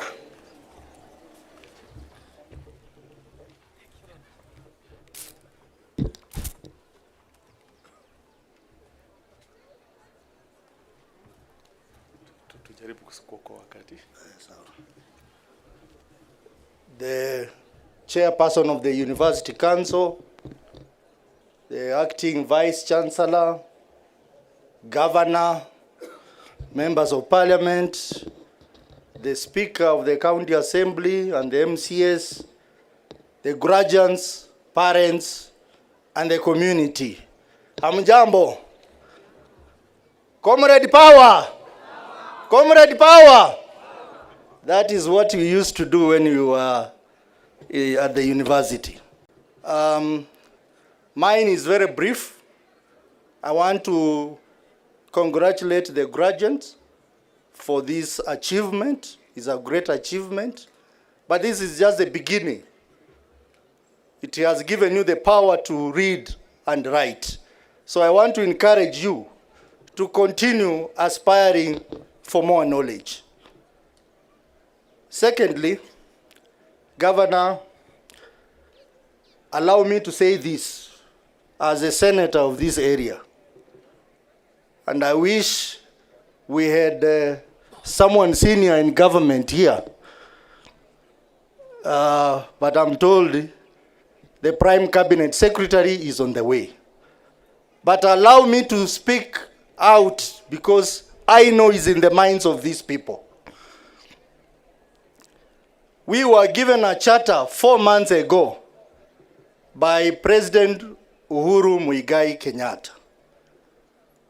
And our expectation today is that we are going to receive good news from the government that now we want to start the process of ensuring that the necessary administrative structures are in place and the funding is in place. The appointment of the Chancellor of Kaimosi Friends University. And also the substantive appointment of the Vice Chancellor. I think that is important because the government has proposed to have a big budget next financial year of 3.6 trillion shillings. I am hoping that that budget will include a good budget for Kaimosi Friends University. And lastly, I said I'm addressing the government that is here. The PS for State Department, who is from this area, unfortunately is not here on such an important day.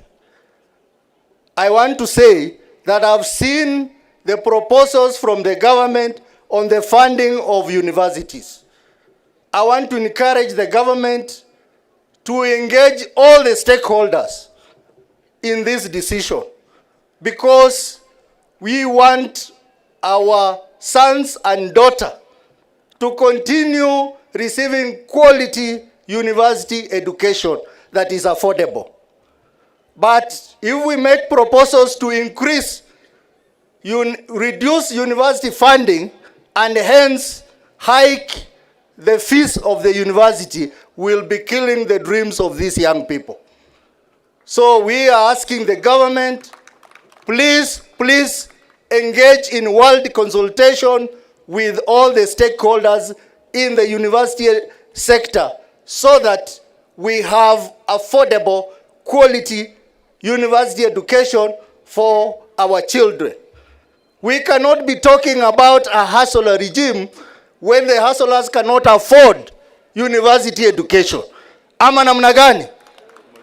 Kwa hivyo, I am passing a message as a senator of this area that we would like this university to be actualized as a full-fledged university by providing the necessary funding and ensuring that we have a substantive vice-chancellor and a chancellor for this university. Asanteni sana, God bless you, and Merry Christmas.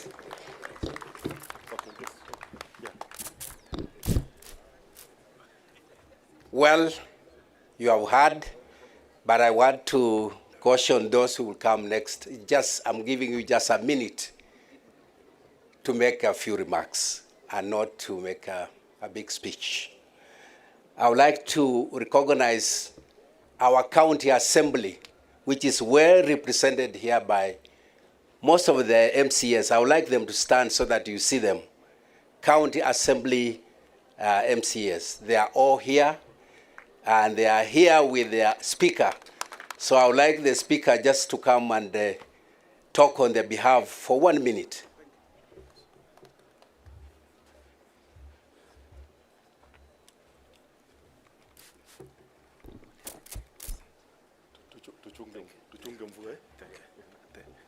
Yeah, Excellency Sir, the Councillor, and all protocols observed, I, Christopher Mulele, on behalf of the County Assembly of Vihiga, I have a lot of respect for.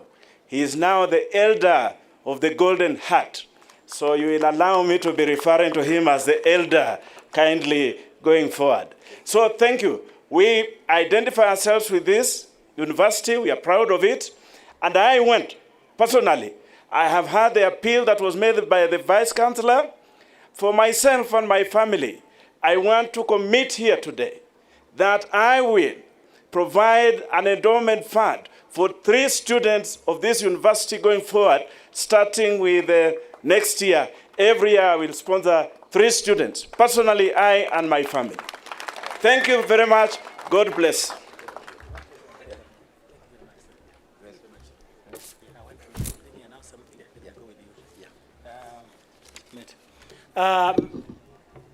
We want to change the program very briefly. I was just informing you that the Chief Cabinet Secretary is about to land in this university. So we are requesting to go and meet him together with the governor and some members of the council and one of the professionals. So you allow us to proceed new here with the Chief Cabinet Secretary, Dr. Musalia Mudavadi. Thank you very much. Dr. Wycliffe Musalia Mudavadi, thank you very much.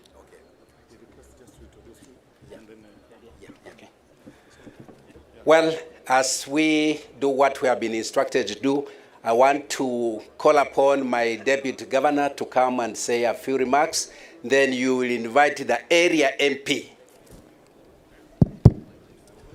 As they leave, the entertainment group be ready to take that interlude. I am sure now our MC, that's when you will provide us with the VIDA as they go. Let's, not MC, but DJ, VIDA, sasa ichangi. This is the time. Hi. You have been sitting for so long. Simameni sasa, this is our time.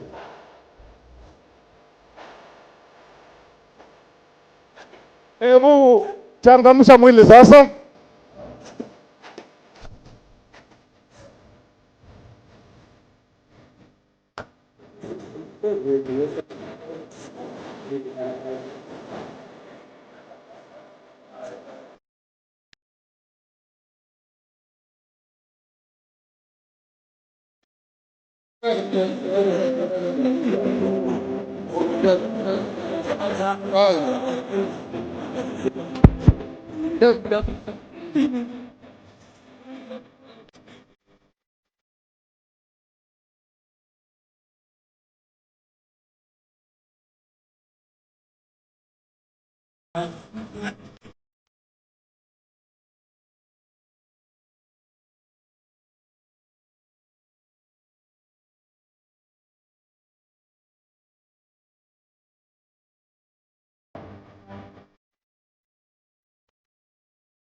Graduates, please, when this pass. Graduates, please, when this pass, remain seated. Remain seated. Don't leave the graduation square.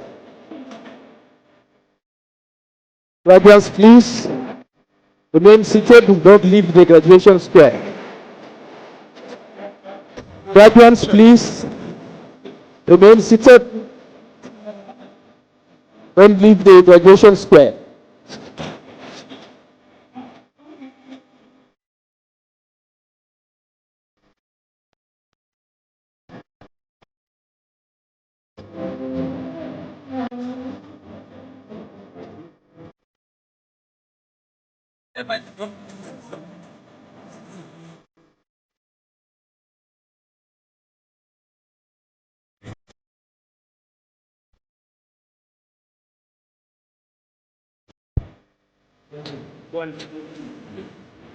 Graduates, remain seated. Graduates, remain seated. Graduates, remain seated. Graduates. Graduates, remain seated.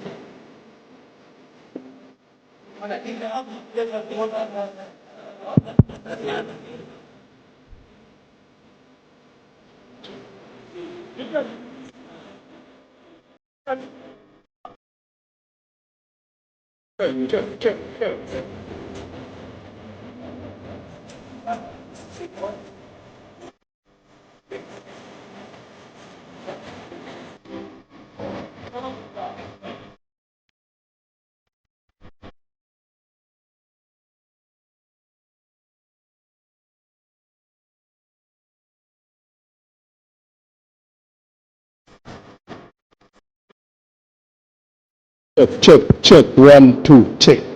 Check.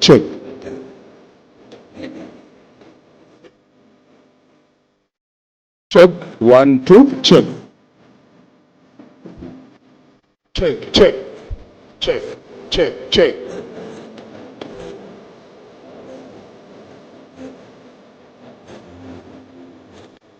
Graduates, remain seated.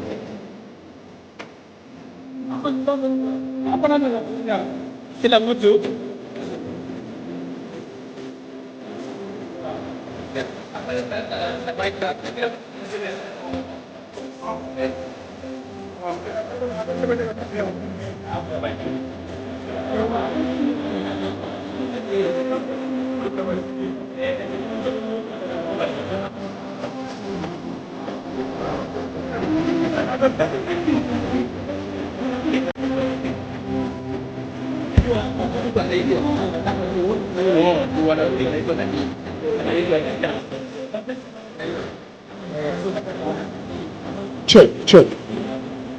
Check.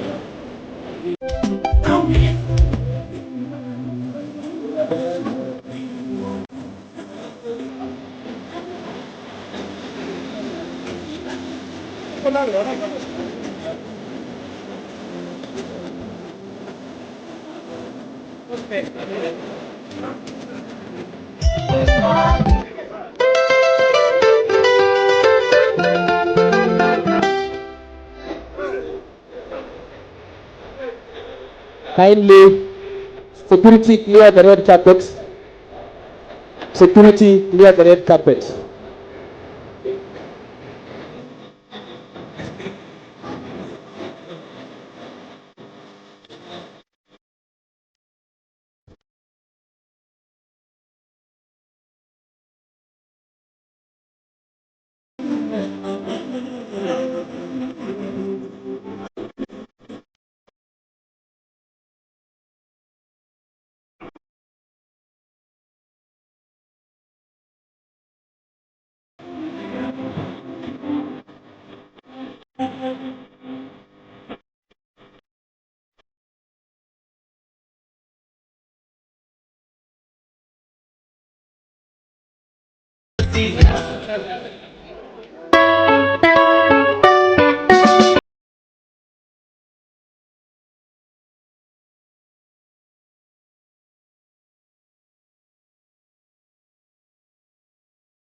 driver of KDH 778F, kindly move to your vehicle.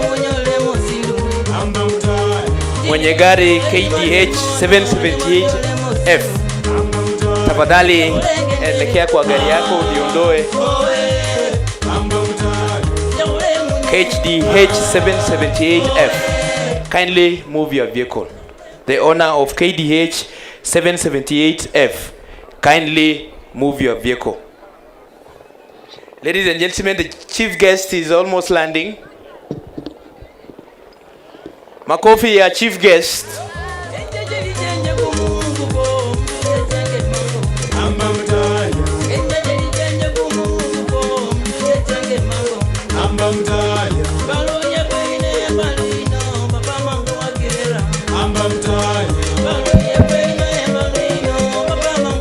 The chief guest is landing now.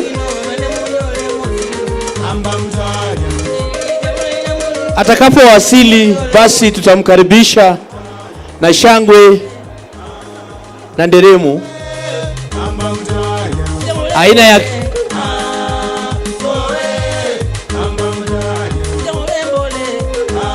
The chief guest is landing now.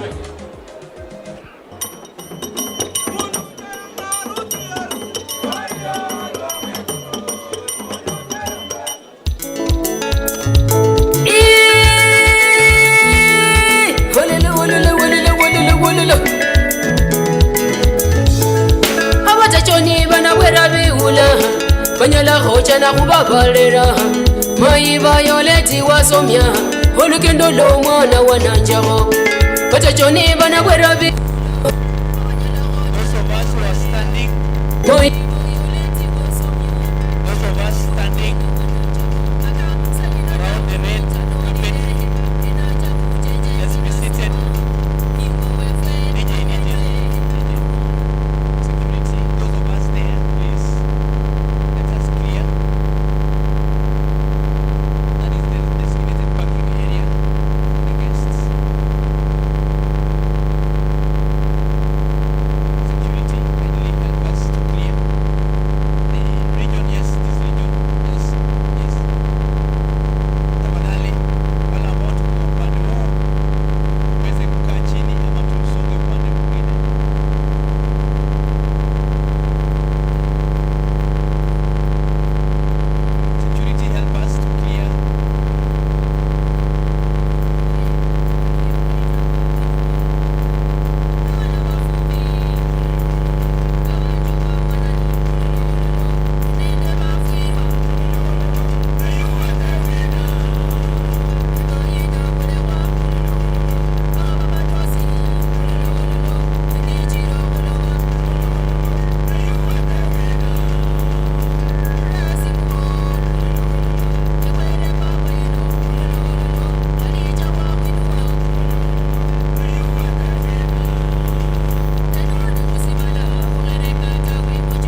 Graduates, I want us to sing one nice song. I know the journey has not been very easy for you, isn't it?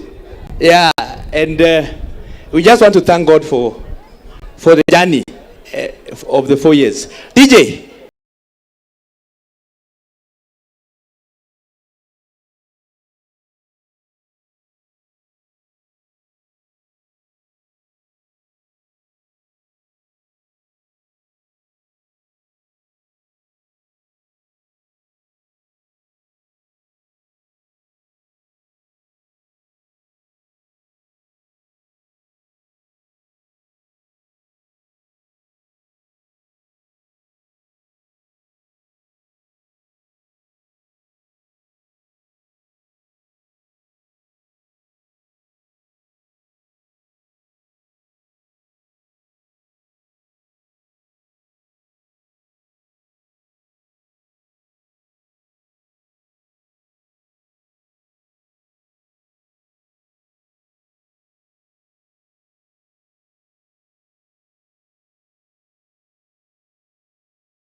Those in the VIP and VVIP tents, please be seated.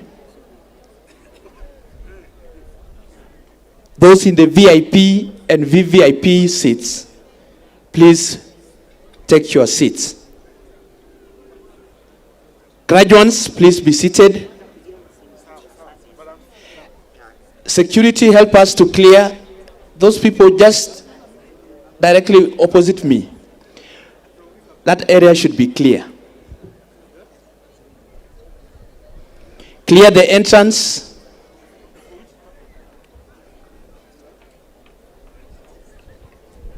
And the owner of the vehicle KDH 778, your vehicle is obstructing. It will be towed. Tafadhali tutoke hapo karibu na entrance.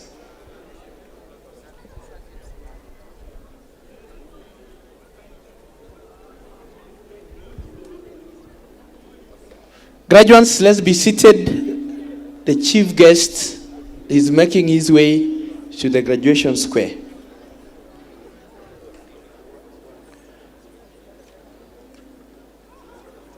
Graduates, please, those who are still moving around, let's be seated.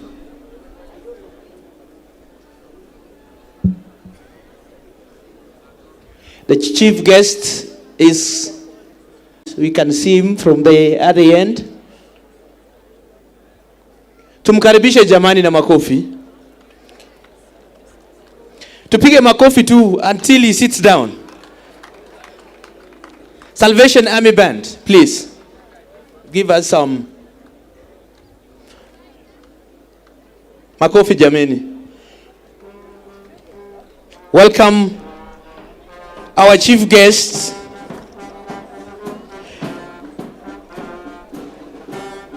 The Prime Cabinet Secretary, His Excellency Musalia Mudavadi. Karibu sana, tumekungoja, but we are happy you are finally here. Welcome to the first graduation ceremony of Kaimosi Friends University. The chief guest of honor, His Excellency Musalia Mudavadi. Makofi jameni, tupige makofi. Tupige makofi jameni. When the chief guest steps on the red carpet, we shall all be upstanding.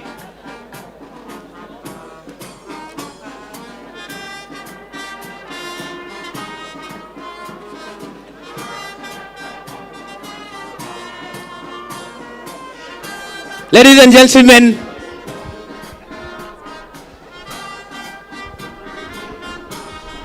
makofi kwake. The chief guest has arrived. Let's be upstanding. Let us be upstanding. Let us be upstanding. Karibu sana, makofi. Moja, tufanye ile akanu. 1, 2, 3, moja. Mbili.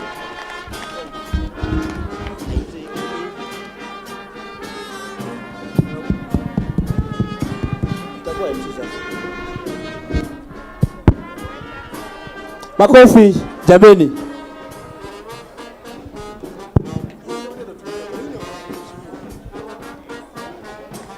Makofi jameni. Let's appreciate the chief guest at the entrance, the graduation square.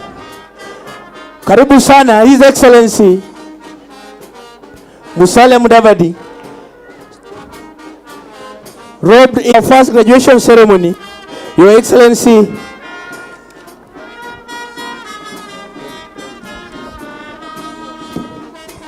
Your Excellency, the Prime Cabinet Secretary, karibu sana Kaimosi. We are happy to have you. Graduates, let's give a true factorial as we welcome the Prime Cabinet Secretary. Graduates, 2 factorial. Let's start.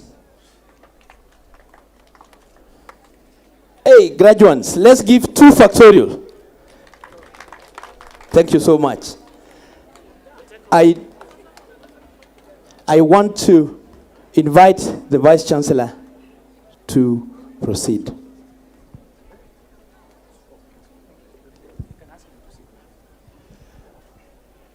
We can be seated. We can take our seats. Madam Chancellor, with your permission, I want to invite the Vice Chancellor. Madam Chancellor, our chief guest, His Excellency Dr. Wycliffe Musalia Mudavadi, all protocol observed. You have come at the time when we were in the middle of graduation. I want to make a summary of our prayer. Some of our prayers have already been answered. Our chief guest, some of the prayers were answered by the acting chief guest by then, His Excellency Wilbur Otichilo. Some of the prayers he answered concerning matters of security, he has said we shall be having lighting everywhere where the university students are staying and members of staff. Is that true, members? So there will be lighting issues being addressed. Kenya Power and the county government is going to address that. When he has problems, I'm sure he'll work with you. He has addressed the issue of the road network. We have a Maram road from the main road to this place. We need a tarmacked road. He has addressed that issue, and I'm sure he's also going to work with you because it might involve Kera, and because you are number 3 in this country, it will just be a matter of making a phone call, and there shall be a road, tarmacked network. That will be the entire Kaimosi complex. We are not asking only for the university. We have a junior primary school, we have theological college, we have FCK, there are many other institutions here. We need a road network of the status of a township. That has been addressed by His Excellency Wilbur Tichero. He has also addressed the issue of the sewage system. As the population grows, you need a serious master plan as far as the sewage system is concerned. So that has also been addressed, our chief guest. There are some issues that may not have been addressed. I just want to summarize them, and I'll give you a memorandum of that summary. We are a new university. We got a charter on the 2nd of August. We need funds. A charter is just a paper. We need funds in terms of both capital and recurrent budget. As you can see in front of you, we have one of our signature building, the Uhuru Kenyatta Tuition Complex. That is the only building that we have. It is complete. It is having about 40 lecture rooms and offices, and it was only built at a sum of only 300 million Kenya shillings. That shows that in KAFU, we have prudent management of funds. If you give us more funds, we shall put up more infrastructure. Can you clap for us? We have a project right behind you, the ultra-modern library of a capacity of 4,000. We need a library for a new university. So we are requesting you to help us get more funds to have a library for the university. 3, we have a perimeter wall, 200 acres that were given by the church. That's why this university is called Kaimosi Friends University, recognizing the role of the church in this university by giving us the land. We need that land fenced. We need a perimeter wall to ensure that this university is secure. And for that purpose, the project is ongoing. We need funds. So we shall be requesting you, that is capital development. We need those funds to ensure that we have secured our land and also to avoid encroachment of part of our land. Your Excellency, many of our students and staff, we have a population of about 4,000 students. The university can only accommodate 800 students. So 3/4 of our students are staying out there. They need accommodation. They need hostels. The local community are trying their best to ensure that they can be able to accommodate. But the rate at which the enrollment is increasing, we are requesting for your intervention. So we therefore ask you, through the PPP, which we said PPP does not only mean public-private partnership, it can also mean public-public, can be able to put up hostels of 10,000 capacity to enable us accommodate our students. Can you clap for us? Also, members of staff here are staying, most of them are staying in Kakamega because we don't have houses. We are requesting through the office of the governor and through your office, chief guest, that let the National Housing Corporation put up some housing units of about 300 units so that members of staff here can be able to own houses, pay them, and stay here and give the university 100% service. Another request we want to ask is we need a chancellor. We have been to your office. We have discussed the issue of the chancellor. You have promised to assist. Today you are here, and we want to thank you very much for finding that time. we are requesting you to be able to help us get a chancellor for this university. Your Excellency, sir, this university is mature enough. It's now a full-fledged university. We want all the institutions that are geared towards becoming universities in this county to work under Kaimosi Friends University. In our university, we have picked on medical courses, health courses as our niche. As we are talking now, besides the programs that we are graduating today, we also have Bachelor of Science in Nursing, Bachelor of Science in Clinical Medicine, and Bachelor of Science in Optometry and Vision Sciences. Your Excellency, we want to work with Sabatia Eye Clinic when it comes to one of the leading eye centers in East and Central Africa. So we are proposing that we take that Sabatia, that department of Optometry and Vision Sciences, of Business and Economics. We wish to send a whole school of Business and Economics and a whole department of Optometry and Vision Sciences to one of the first campuses. We have proposed Vocoli to become a campus of Kaimosi Friends University. This way we shall move together. Vocoli does not have to look for another university from another county to mentor it. I have a retinue of professors here, PhD holders, who can mentor Vocoli, so that one day Vocoli can also become a constituent university college and eventually become a full-fledged university in this county. Because there are counties in Kenya that have more than one university. We are ready to ask you to support us on that. Can you clap for us? Because we are now moving. We are now working together. We are talking about unity. We know the rest of the details. Because this university relies on part-time lecturers. We need to hire lecturers. This university needs to have more staff. But we need to comply to the Commission for University Education ratio of 70 to 30. So we need to have 70 teaching staff and 30 non-teaching staff. For us to hire them, and to avoid spending so much money on part-time lecturers, we need recurrent budget. So we want you to assist us get that recurrent budget. We have a whole memorandum which we shall give you. I don't want to spend more time asking what you are going to give us, because you are our big brother, you are our own, you are the Prime Cabinet Secretary, and you are the leader, not only in this county, but in the whole nation. So we know your responsibility, but the fact that you come and be with us and join us on our first graduation just shows how invaluable you are to us.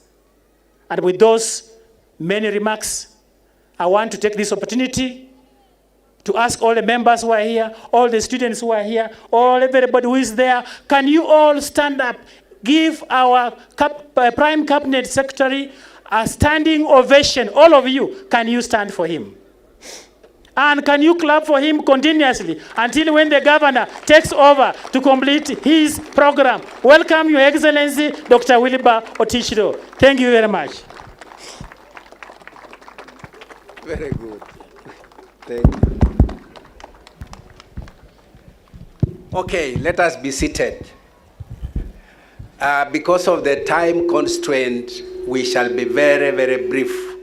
First and foremost, I want, on behalf of the county government of Vihiga and all the guests that are here, to welcome our chief guest, who is none other than the Prime Cabinet Secretary of this great country of Kenya, Dr. Wycliffe Musalia Mudavadi.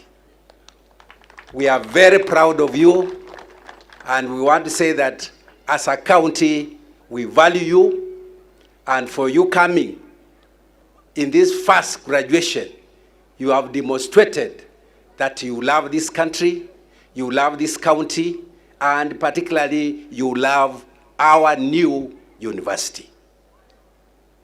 Before I officially request you to come and make your remarks, I would like to let you know the leaders who are here earlier, and they have already spoken, except the member of parliament for this constituency. We have the senator for this county, Honorable Sotsi, is here with us. We have women rep, Mama County, Beatrice Adakala, she's with us here. We have the deputy governor for Vihiga County, Wilberforce Kitieso, is here with us.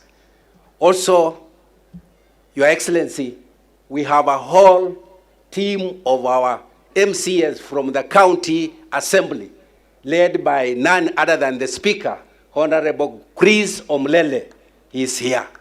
So the whole leadership of Vihiga County is here to demonstrate our solidarity with this university. With those few remarks, I would like now to request the MP for the area to come and make his few remarks before I officially usher in our chief guest, Honorable. Asante sana Mheshimiwa Governor. Asante sana Mheshimiwa Chief Prime Secretary. Asante sana the Vice Chancellor, Acting, and the Chancellor. Nashukuru kila mtu ambaye amekuja hapa siku ya leo kushuhudia kazi ambayo imefanyika for the last 10 years. It is imperatively important that we appreciate. It was a difficult moment, and it has been difficult. We have gone through difficult moments. Time along 2014, we had a meeting at the deaf school where we decided that we have this university. It was a difficult moment. Sometimes we had to constitute brute force to make sure that things work. We walked the valleys and the lengths of Nairobi with the current acting Vice Chancellor to ensure that we get this university. It is a blessing to this community. It is a blessing to the Tiriki people. And as a member of parliament for this area, I want to welcome you and tell you we have enough facilities for all of you to sleep around and do all that pertains to that sleeping. We have Magnum Hotel here. We have Sosa. We have VAT. And we have my church, Mahubari Assembly. So when a Vice Chancellor, asante sana kwa kazi yako. Mheshimiwa Mudavadi, we were here met at the university, and I know your prowess in academics.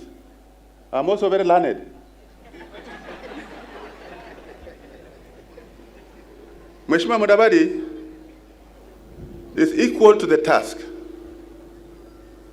Mheshimiwa Ruto has whispered to us when he was in Kakamega that the road between Kaimosi University to Muhudu up to Museno will be tarmacked. And His Excellency the President is a serious man. He's a witty man. He's a PhD holder in plant ecology. Mheshimiwa Mudavadi started his PhD in earthquakes. Bwana asifiwe. And he has now graduated to a doctorate. My name is Charles Gumini Gimose, LLD, sourced from the Johns Hopkins University. Mbarikiwe.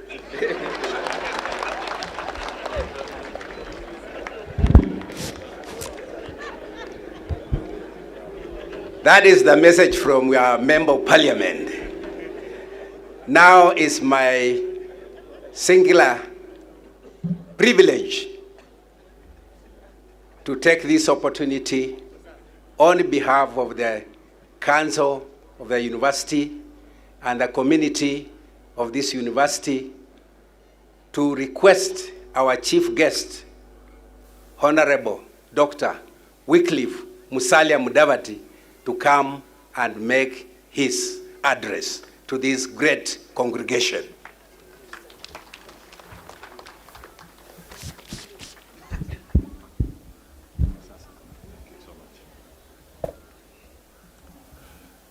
Okay, you can be seated.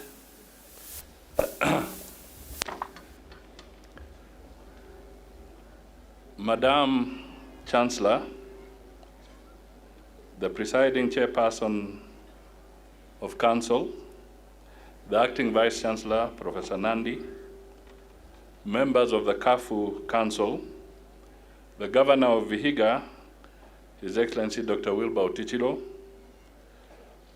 Vice Chancellors from other universities present, Deputy Vice Chancellors,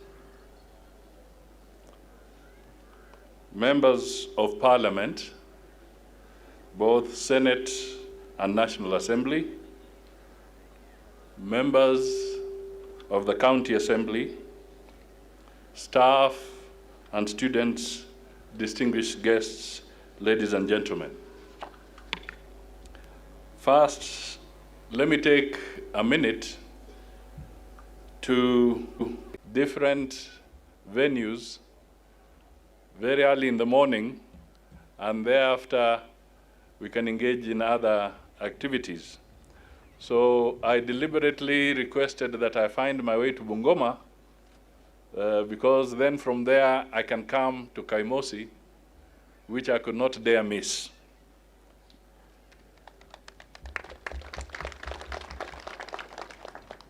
So for the anxious moments you had, I do apologize, but they say better late than never. Now I'll make my remarks. Allow me first to declare my interests here. One, I come from this county, but that is not all. I am very proud to be associated with the only university in our county. Three, I am primarily humbled to be the chief guest at the first graduation ceremony of Kaimosi Friends University, KAFU. 100 years from now, in the year 2120 graduation, someone will remember to mention today. So forgive me if I appear zealously delighted to share this amazing day with you. Out also is my secret.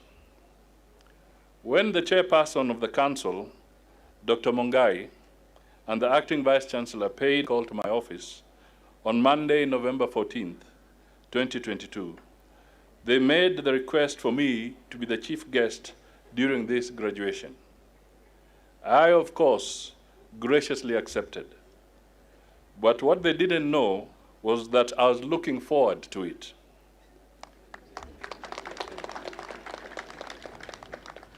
I think I managed to camouflage my anxiety well enough to allow them to extend the invitation without my prompting. Madam Chancellor, why did I look forward to this day? A lot of political myths have been spread about this university. My presence here today should serve to dispel any lingering doubts about my keen interest in the initiation and in the success of this university. I am here to cast away doubting Thomas's obsession with rumor. Don't give them leeway or a hearing. Indeed, I congratulate the entire university fraternity and all its stakeholders that today Kaimosi Friends University is alive and releasing its first batch of 402 graduates into the labor market. We are all proud of you, and history will record that fact, that you are the first two. So should the mother university, Masinde Muliro University of Science and Technology, be also extremely proud of KAFU, and indeed the Vice Chancellor is here. We owe it to MUST only 2 weeks ago today. I am informed that these graduates pursued programs in key areas central to Kenya's economic development priorities. This is a remarkable achievement, as they will be the cardinal drivers of our mission as a new government. There is no dignity in poverty. Our government is determined that in not so distant a future, the affliction of poverty will be a folktale. We therefore need well-groomed and skilled cadre of graduates who can work with government to drive the scourge of poverty away from our midst. I am aware that Kaimosi Friends University focuses on quality programs and has chosen health science as its niche area, namely nursing, clinical medicine, optometry, and vision sciences, and that soon they will be starting a school of medicine. Fine, I couldn't be happier for this visionary forethought. This rekindles a dream deferred when, as elected leaders in 2012, we had focused on a Vihiga University of Medicine, mentored by Jomo Kenyatta University of Agriculture and Technology. Thorough research showed a university specializing in medicine would be of greater benefit to the communities in Vihiga County. I am glad that that dream will be a reality in the School of Medicine brought to us courtesy of Kaimosi Friends University. Madam Chancellor, Kaimosi Friends University couldn't have bet on a better program. The troubled COVID-19 and post-COVID-19 eras have taught us the invaluable contribution of medical experts at any time for mankind. The university should move with haste in establishing the School of Medicine. I encourage the county government of Vihiga to work closely with this university to develop a teaching and referral hospital for the School of Medicine to thrive. And I also urge parents and guardians to prepare children so that they can pursue such programs at university. This way, they will become part of the solution to the many health ailments afflicting our society. Madam Chancellor, I am encouraged that you intend to develop the Vokoli campus to host a School of Business and Economics and the Department of Optometry and Vision Sciences at the Sabatia Eye Clinic. Stakeholders of the Vokoli campus should take note and foster unity of purpose with the university to achieve this noble objective. As the university expands, there will be great need for housing accommodation for students and staff.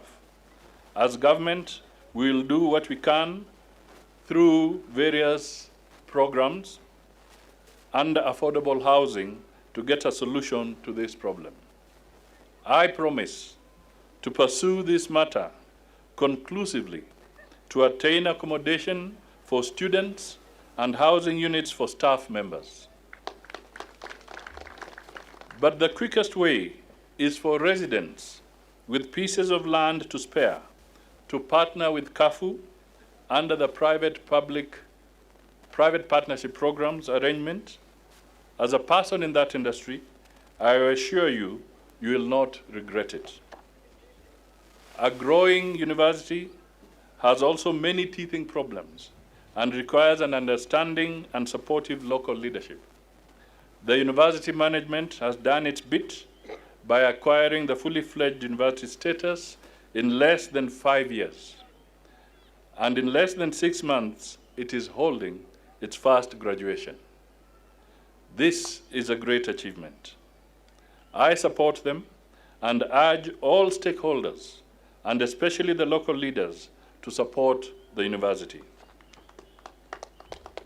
I look forward when this university will have a complete tarmacked road network through KERA and county government. The Kenya Power and Lighting Company should also ensure consistent power supply to avoid rampant cases of insecurity affecting staff and students. These things are doable and do not require a reminder from me, although you will certainly earn a reprimand from me if we don't have tarmacked roads and light by the next graduation. To the graduates, you are loved. A graduation ceremony comes at the end of a long journey of academic toil, social preparations, and heavy financial investments. It therefore remains one of the most memorable events in anybody's life. This ceremony demonstrates that you are now prepared to achieve your life's purpose and to live to the theme of this graduation, transforming a generation for a dynamic world. You are what you are today because you studied at KAFU. Congratulations for your achievements. The skills you have acquired at this university should help you become better professionals and, most important, better human beings. Go out into the world determined to do your best and be good ambassadors of Kaimosi Friends University. I wish you all a Merry Christmas and a Happy New Year of 2023. Kwa kifupi, mimi niko hapa kudhibitisha kwamba niko ndani ya mipango ya Kaimosi University.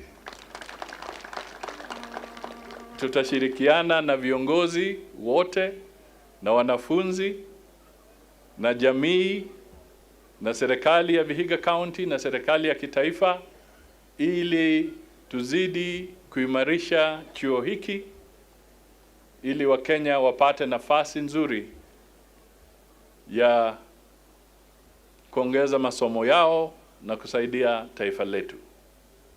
Nikimalizia, nilipokuwa nikija, waziri wa elimu Machogu aliniomba nitoe apology yake pamoja na permanent secretary kwa sababu leo pia walikuwa na shughuli Nairobi ya kuhakikisha kwamba wanatoa matokeo ya wale walifanya mtihani mwaka jana ya KCPE. Kwa hivyo they extend their deepest apologies for not being here and would have really liked to be with you. But nevertheless, we are here in full force, and now let me not delay any extra minute because I believe people want to walk away with their degree certificates. So, wacha nikomee hapo. Si namna hiyo? God bless you all and congratulations. Thank you.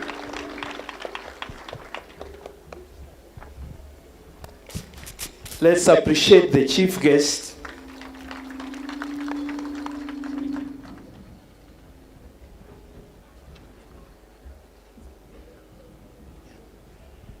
Madam Chancellor, with your permission, allow me to invite the Deputy Vice Chancellor. The Vice Chancellor. Before we invite the Chancellor, we wish to recognize Madam Chelimo Chebi. Madam, you know Madam Chelimo Chebi, she was a member of parliament, she's here with us. Can you clap for us? This university has the highest number of leaders and vice chancellors attending. You are loved. Can you clap for yourselves? Madam Chancellor, kindly come and address members. Welcome.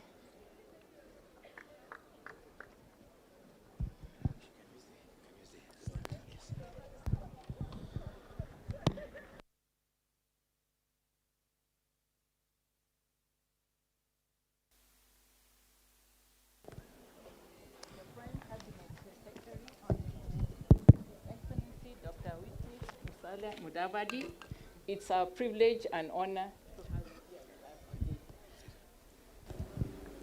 here. Cabinet Secretary, Ministry of Education, Honorable Ezekiel Machogu, Principal Secretary, State Department for Higher Education and Research, Dr. Beatrice Inyangala, the Presiding Chairperson of Council, Dr. Josephine Waudo, members of the University Council, the Governor, Vihiga County, His Excellency, Dr. Wilbur Otichilo, KAFU Acting Vice Chancellor, Professor Ogodo Nandi, Vice Chancellors from other universities present, Deputy Vice Chancellors, members of the University Management Board and Senate, researchers and scholars, graduates, distinguished guests, ladies and gentlemen. On behalf of Kaimosi Friends University, in other words, KAFU, fraternity, it is with great satisfaction and gratitude that I welcome you all to this university's first graduation ceremony. On this significant occasion, we are celebrating our first graduates. I thank the Council, University Management Board, Senate, staff, students, and all stakeholders who made this day a success. Your Excellency, the Chief Guest, the Prime Cabinet Secretary of the Republic of Kenya, Dr. Wycliffe Musalia Mudavadi, allow me to thank you for finding time to come and grace this occasion, which is important in the history of this institution and that of the university education in our country.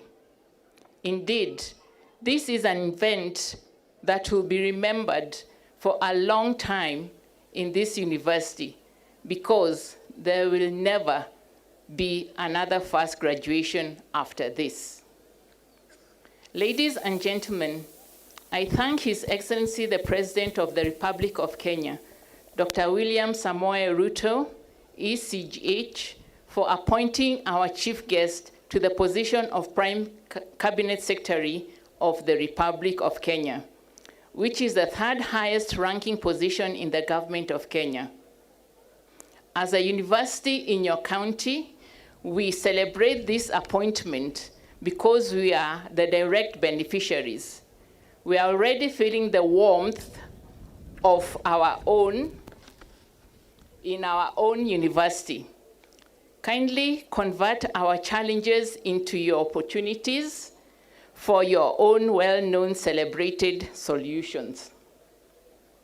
In a special way, I extend my gratitude to the Council, University Management Board, Senate, and staff for giving me an opportunity to preside this great function, to preside over this great function.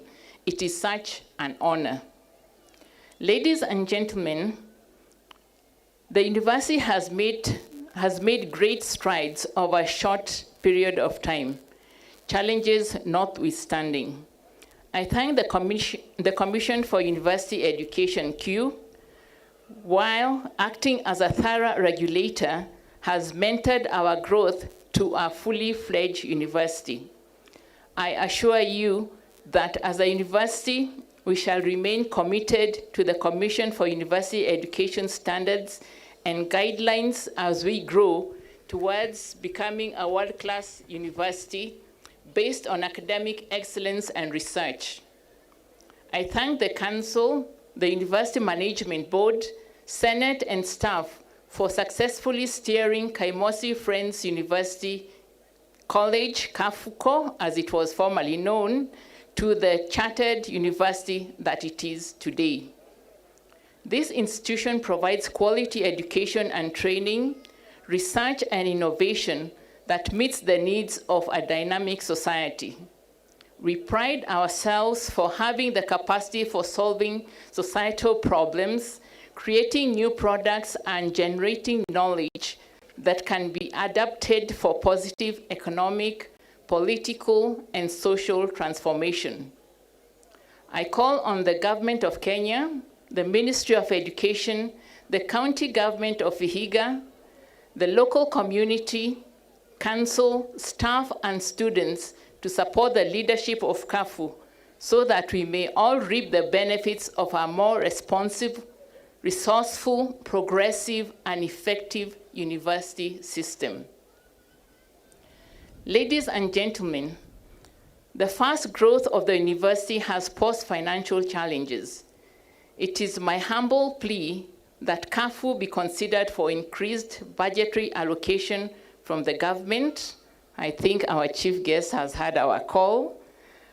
I call upon our partners, well-wishers, and other stakeholders to come on board and support this institution to complete its projects, such as the proposed construction of the ultra-modern library, which is behind us here, the perimeter wall, which are ongoing.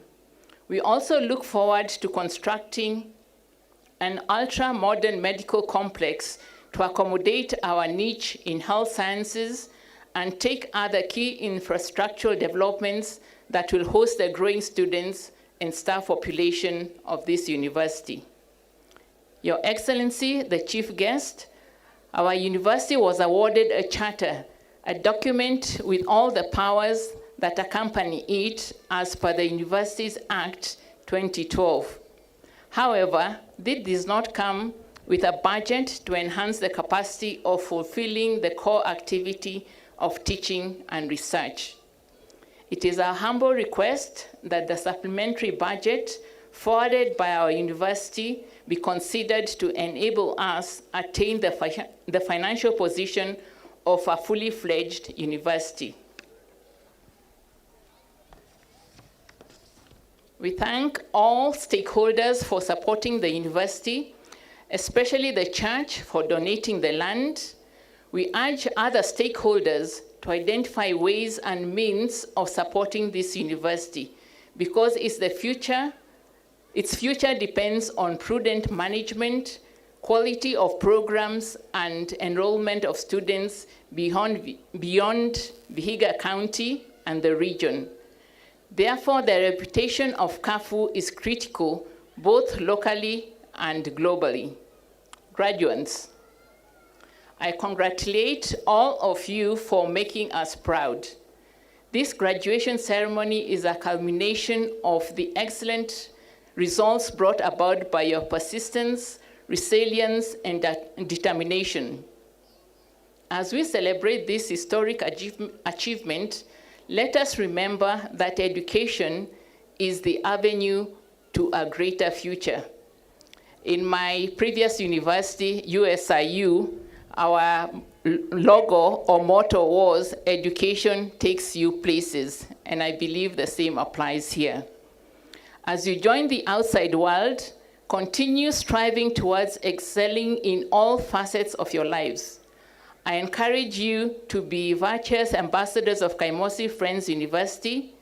Be proud of your individual and collective achievements on achieving this significant moment. Congratulations to all our first graduates. I wish you well in all your endeavors. Thank you.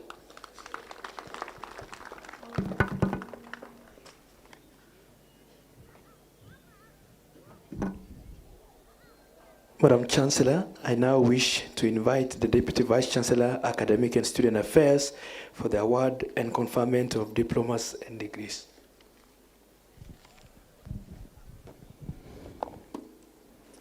Madam Chancellor, may I call upon deans of schools to present graduates for conferment of master's and bachelor's degrees and award of diplomas and certificates in the following order.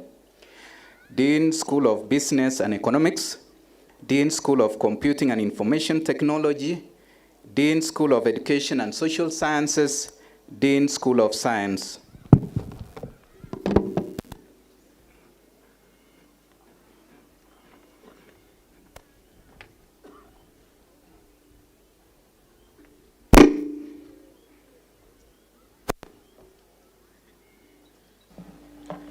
Madam Chancellor, in the 2021-2022 academic year,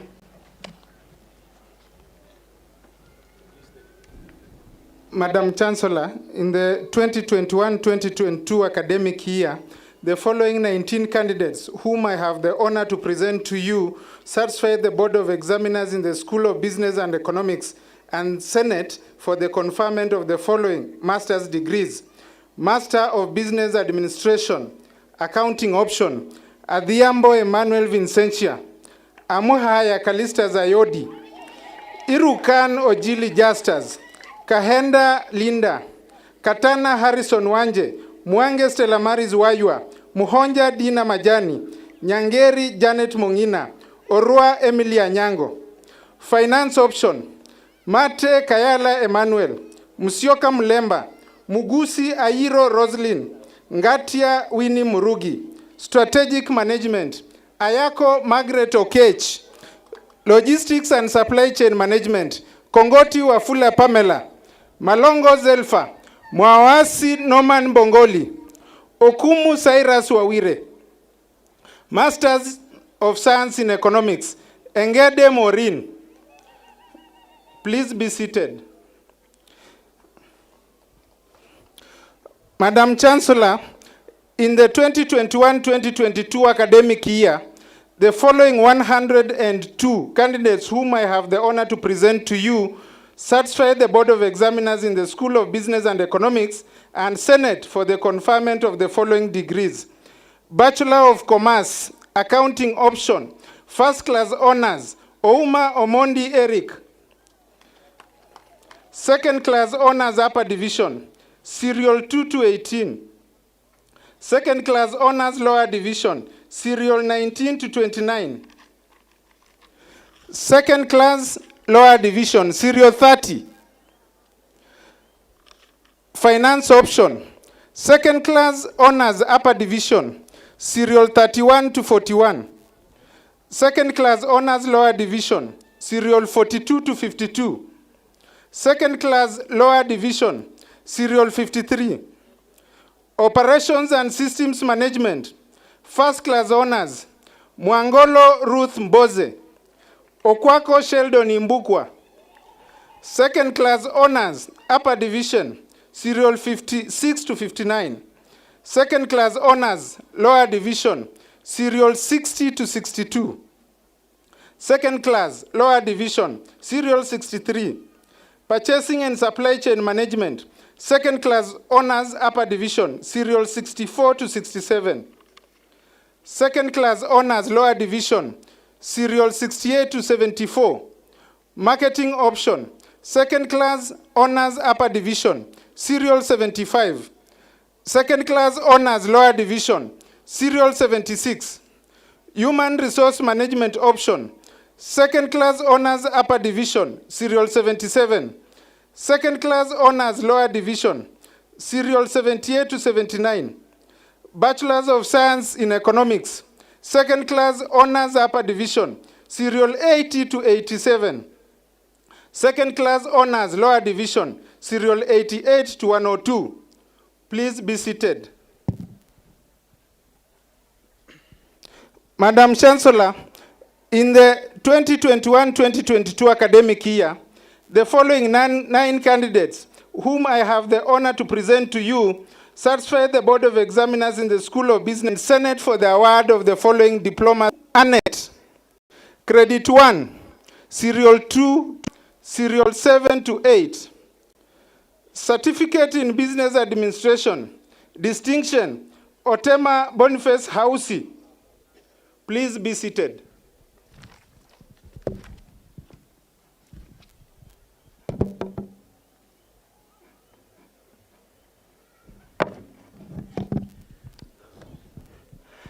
Madam Chancellor, in the 2021-2022 academic year, the following two candidates who have the honor to present to you satisfy the Board of Examiners of the School of Computing and Information Technology and the Senate for the award of the following master's degrees: Master of Science in Information Technology, Anyonje Eric Okeno, Ocholi Hesbon.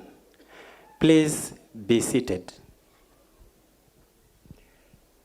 Madam Chancellor, In the 2021-2022 academic year, 11 candidates whom I have the honor to present to you satisfied the Board of Examiners in the School of Computing and Information Technology and the Senate for the award of the following bachelor's degrees.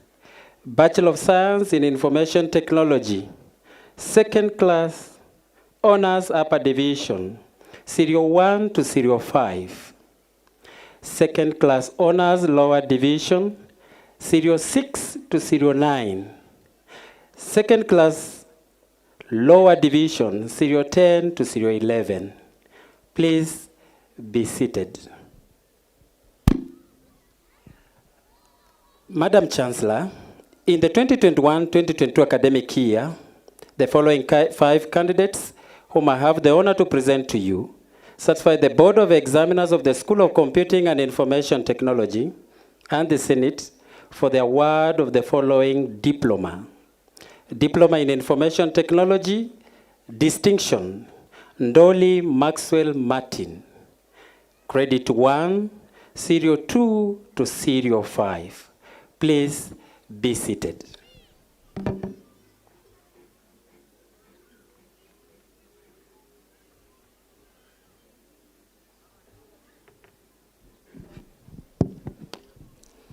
Madam Chancellor, in the 2021-2022 academic year, the following 3 candidates whom I have the honor to present to you satisfied the Board of Examiners in the School of Education and Social Sciences and the Senate for the conferment of the following master's degrees. Master of Arts in Comparative Literature, Mairura Onsengo Danielson.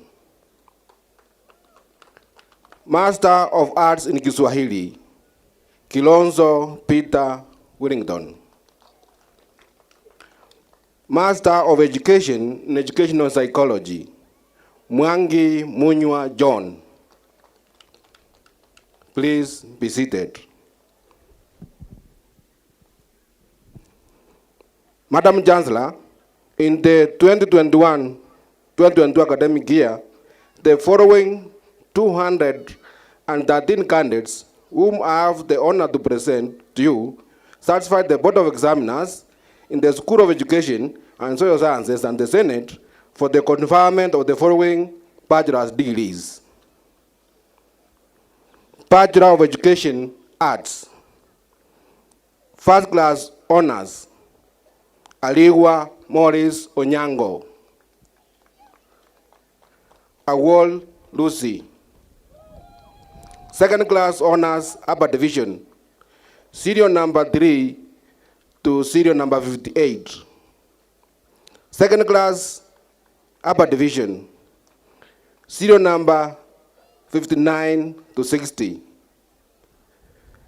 Second class honors lower division, serial number to serial number 116. Second class lower division, serial number 117 to serial number 127. Bachelor of Education, Science. First class honors, Mwasia James Maingi. Maina Collins Wafula. Second class honors, upper division, serial number 130 to 165.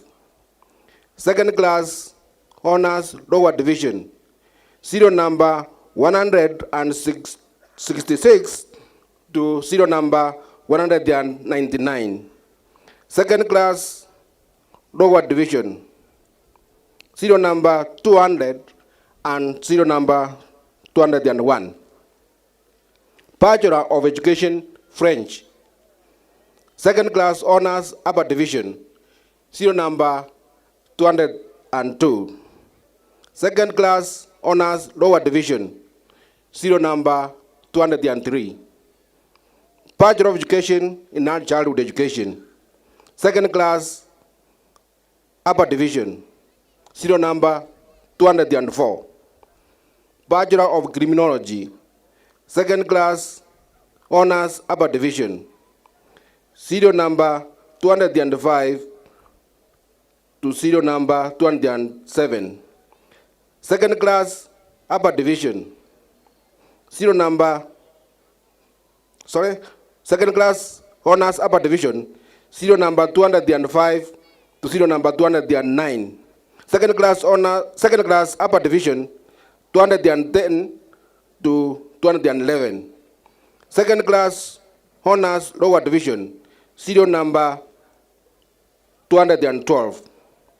Bachelor of Disaster Management and International Diplomacy, second class upper division, serial number 13.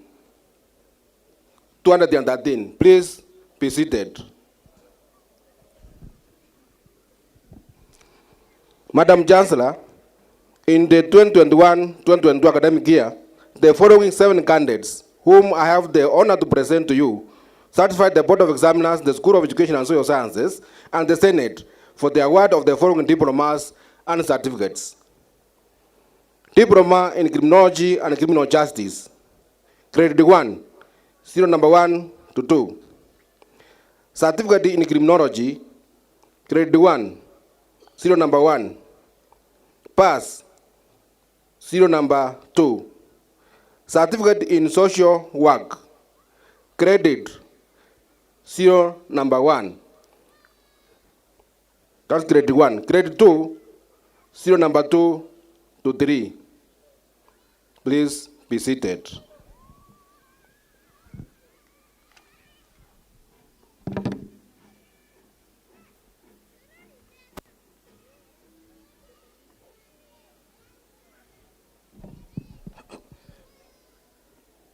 Madam Chancellor, in the 2021-2022 academic year, the following 3 candidates, whom I have the honor to present to you, satisfied the Board of Examiners in the School of Science and the Senate for the conferment of the degree, for the conferment of the following master's degrees. Masters of Science in Applied Mathematics, Baraza Isaac Kayemba, Muchika Celestine. Masters of Science in Pure Mathematics, Achieng Vashti Banis. Please be seated. Madam Chancellor, I have the honor to present the following 28 graduates who in the 2021-2022 academic year satisfied the Board of Examiners of the School of Science and Senate for the conferment of the following degrees. Bachelor of Science, Agricultural Economics and Resource Management, second class honors upper division, serial number 1 to serial number 3.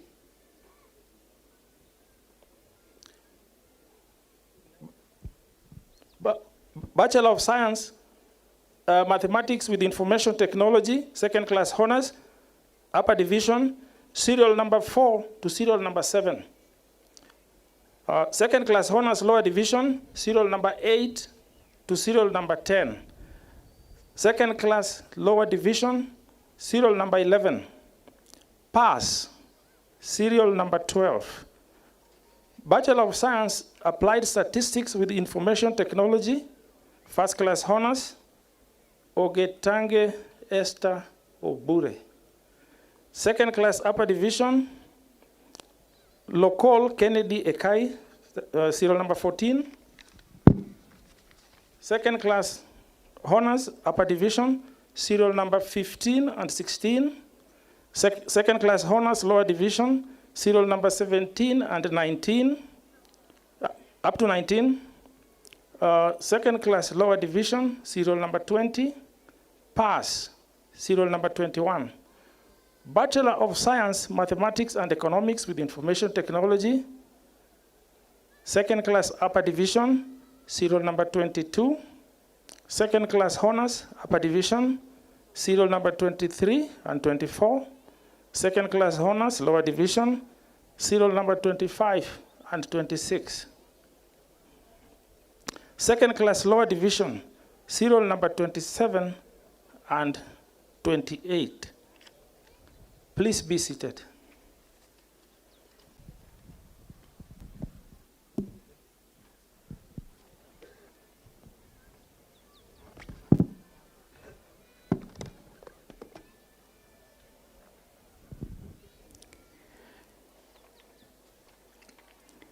May all the recipients of master's degrees stand for the conferment of the respective degrees.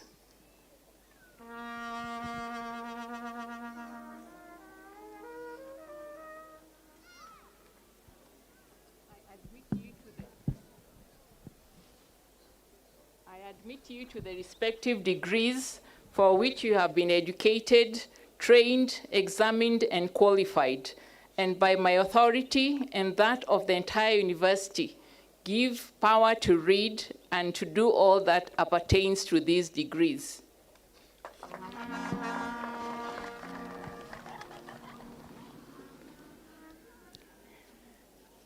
May all the recipients of bachelor's degrees stand for the conferment of the respective degrees.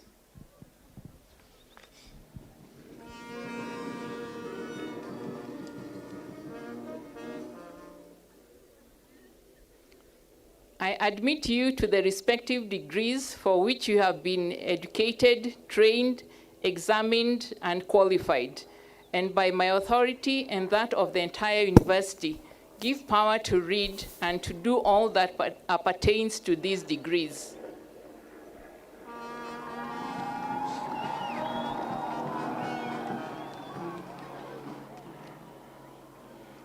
May all the recipients of diplomas stand for the award of respective diplomas.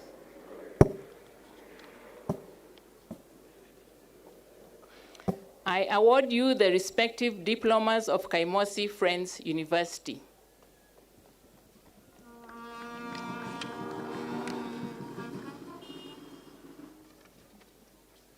May all the recipients of certificates stand for the award of respective certificates.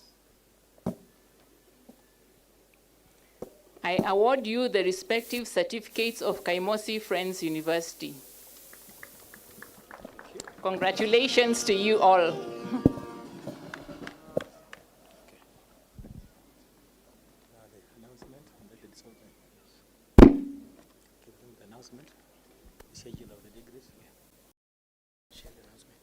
Announcement before I dissolve this congregation.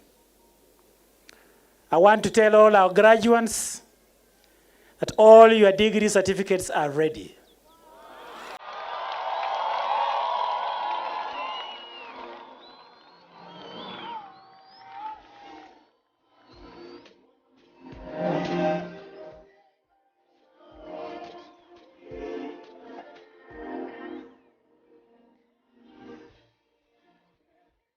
You can dance.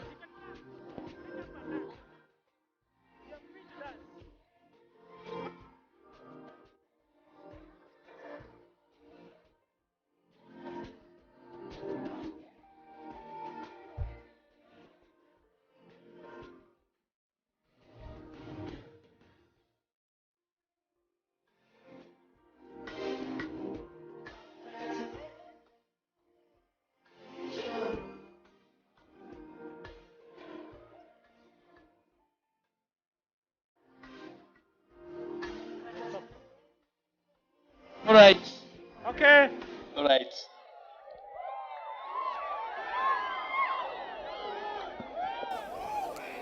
As you are all aware, you need your degrees to get employment.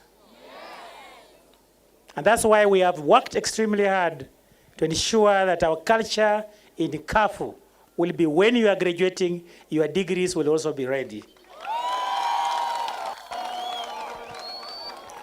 We therefore want you to do the clearance.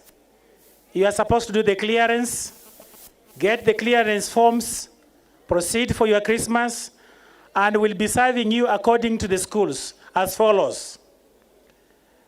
The School of Education and Social Sciences, which is the biggest school, you begin collecting your certificates from 28th of December 2022 from 9 from 9 a.m. to 3 p.m. Ensure you get your certificates and get employment immediately. The School of Science, you'll collect your degrees on 29th of December 2022 from 9 a.m. to 12 noon. The School of Computing and Information Technology, you'll collect your degrees on 29th of December 2022 from 12 noon to 3 p.m. And finally, the School of Business and Economics, you'll collect your degrees on 30th of December 2022 from 9 to 3. Ensure that you have your degree certificates before the beginning of the year.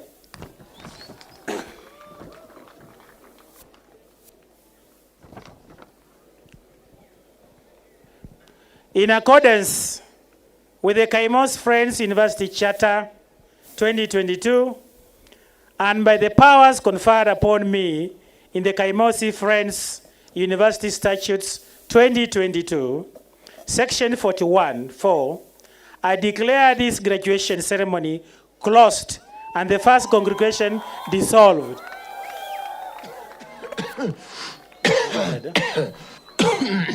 Let us all be upstanding for the national anthem.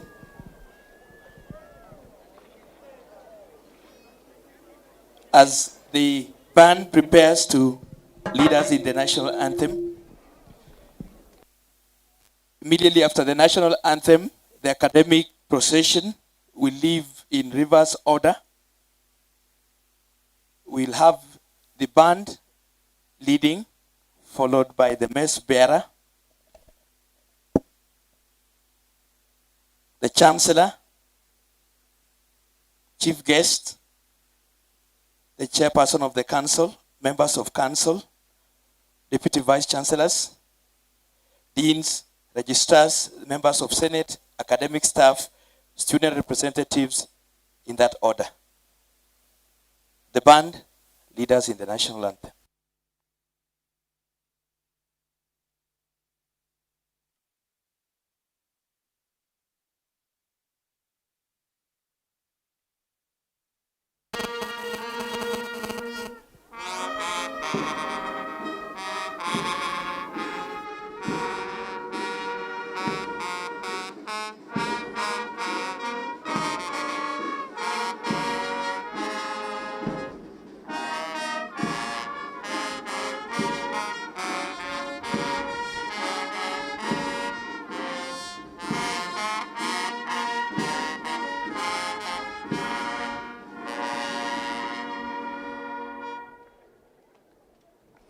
Let's remain standing.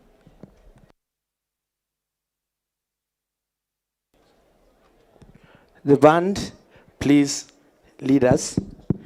Mess bearer, the chancellor, the chief guest, the vice chancellor, chairperson of council, in that order. The rest of us remain standing. Let's remain standing. Band.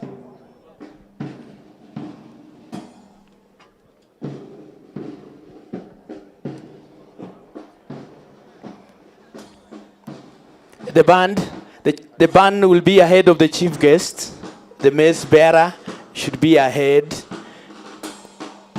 The mess bearer should be ahead of the band.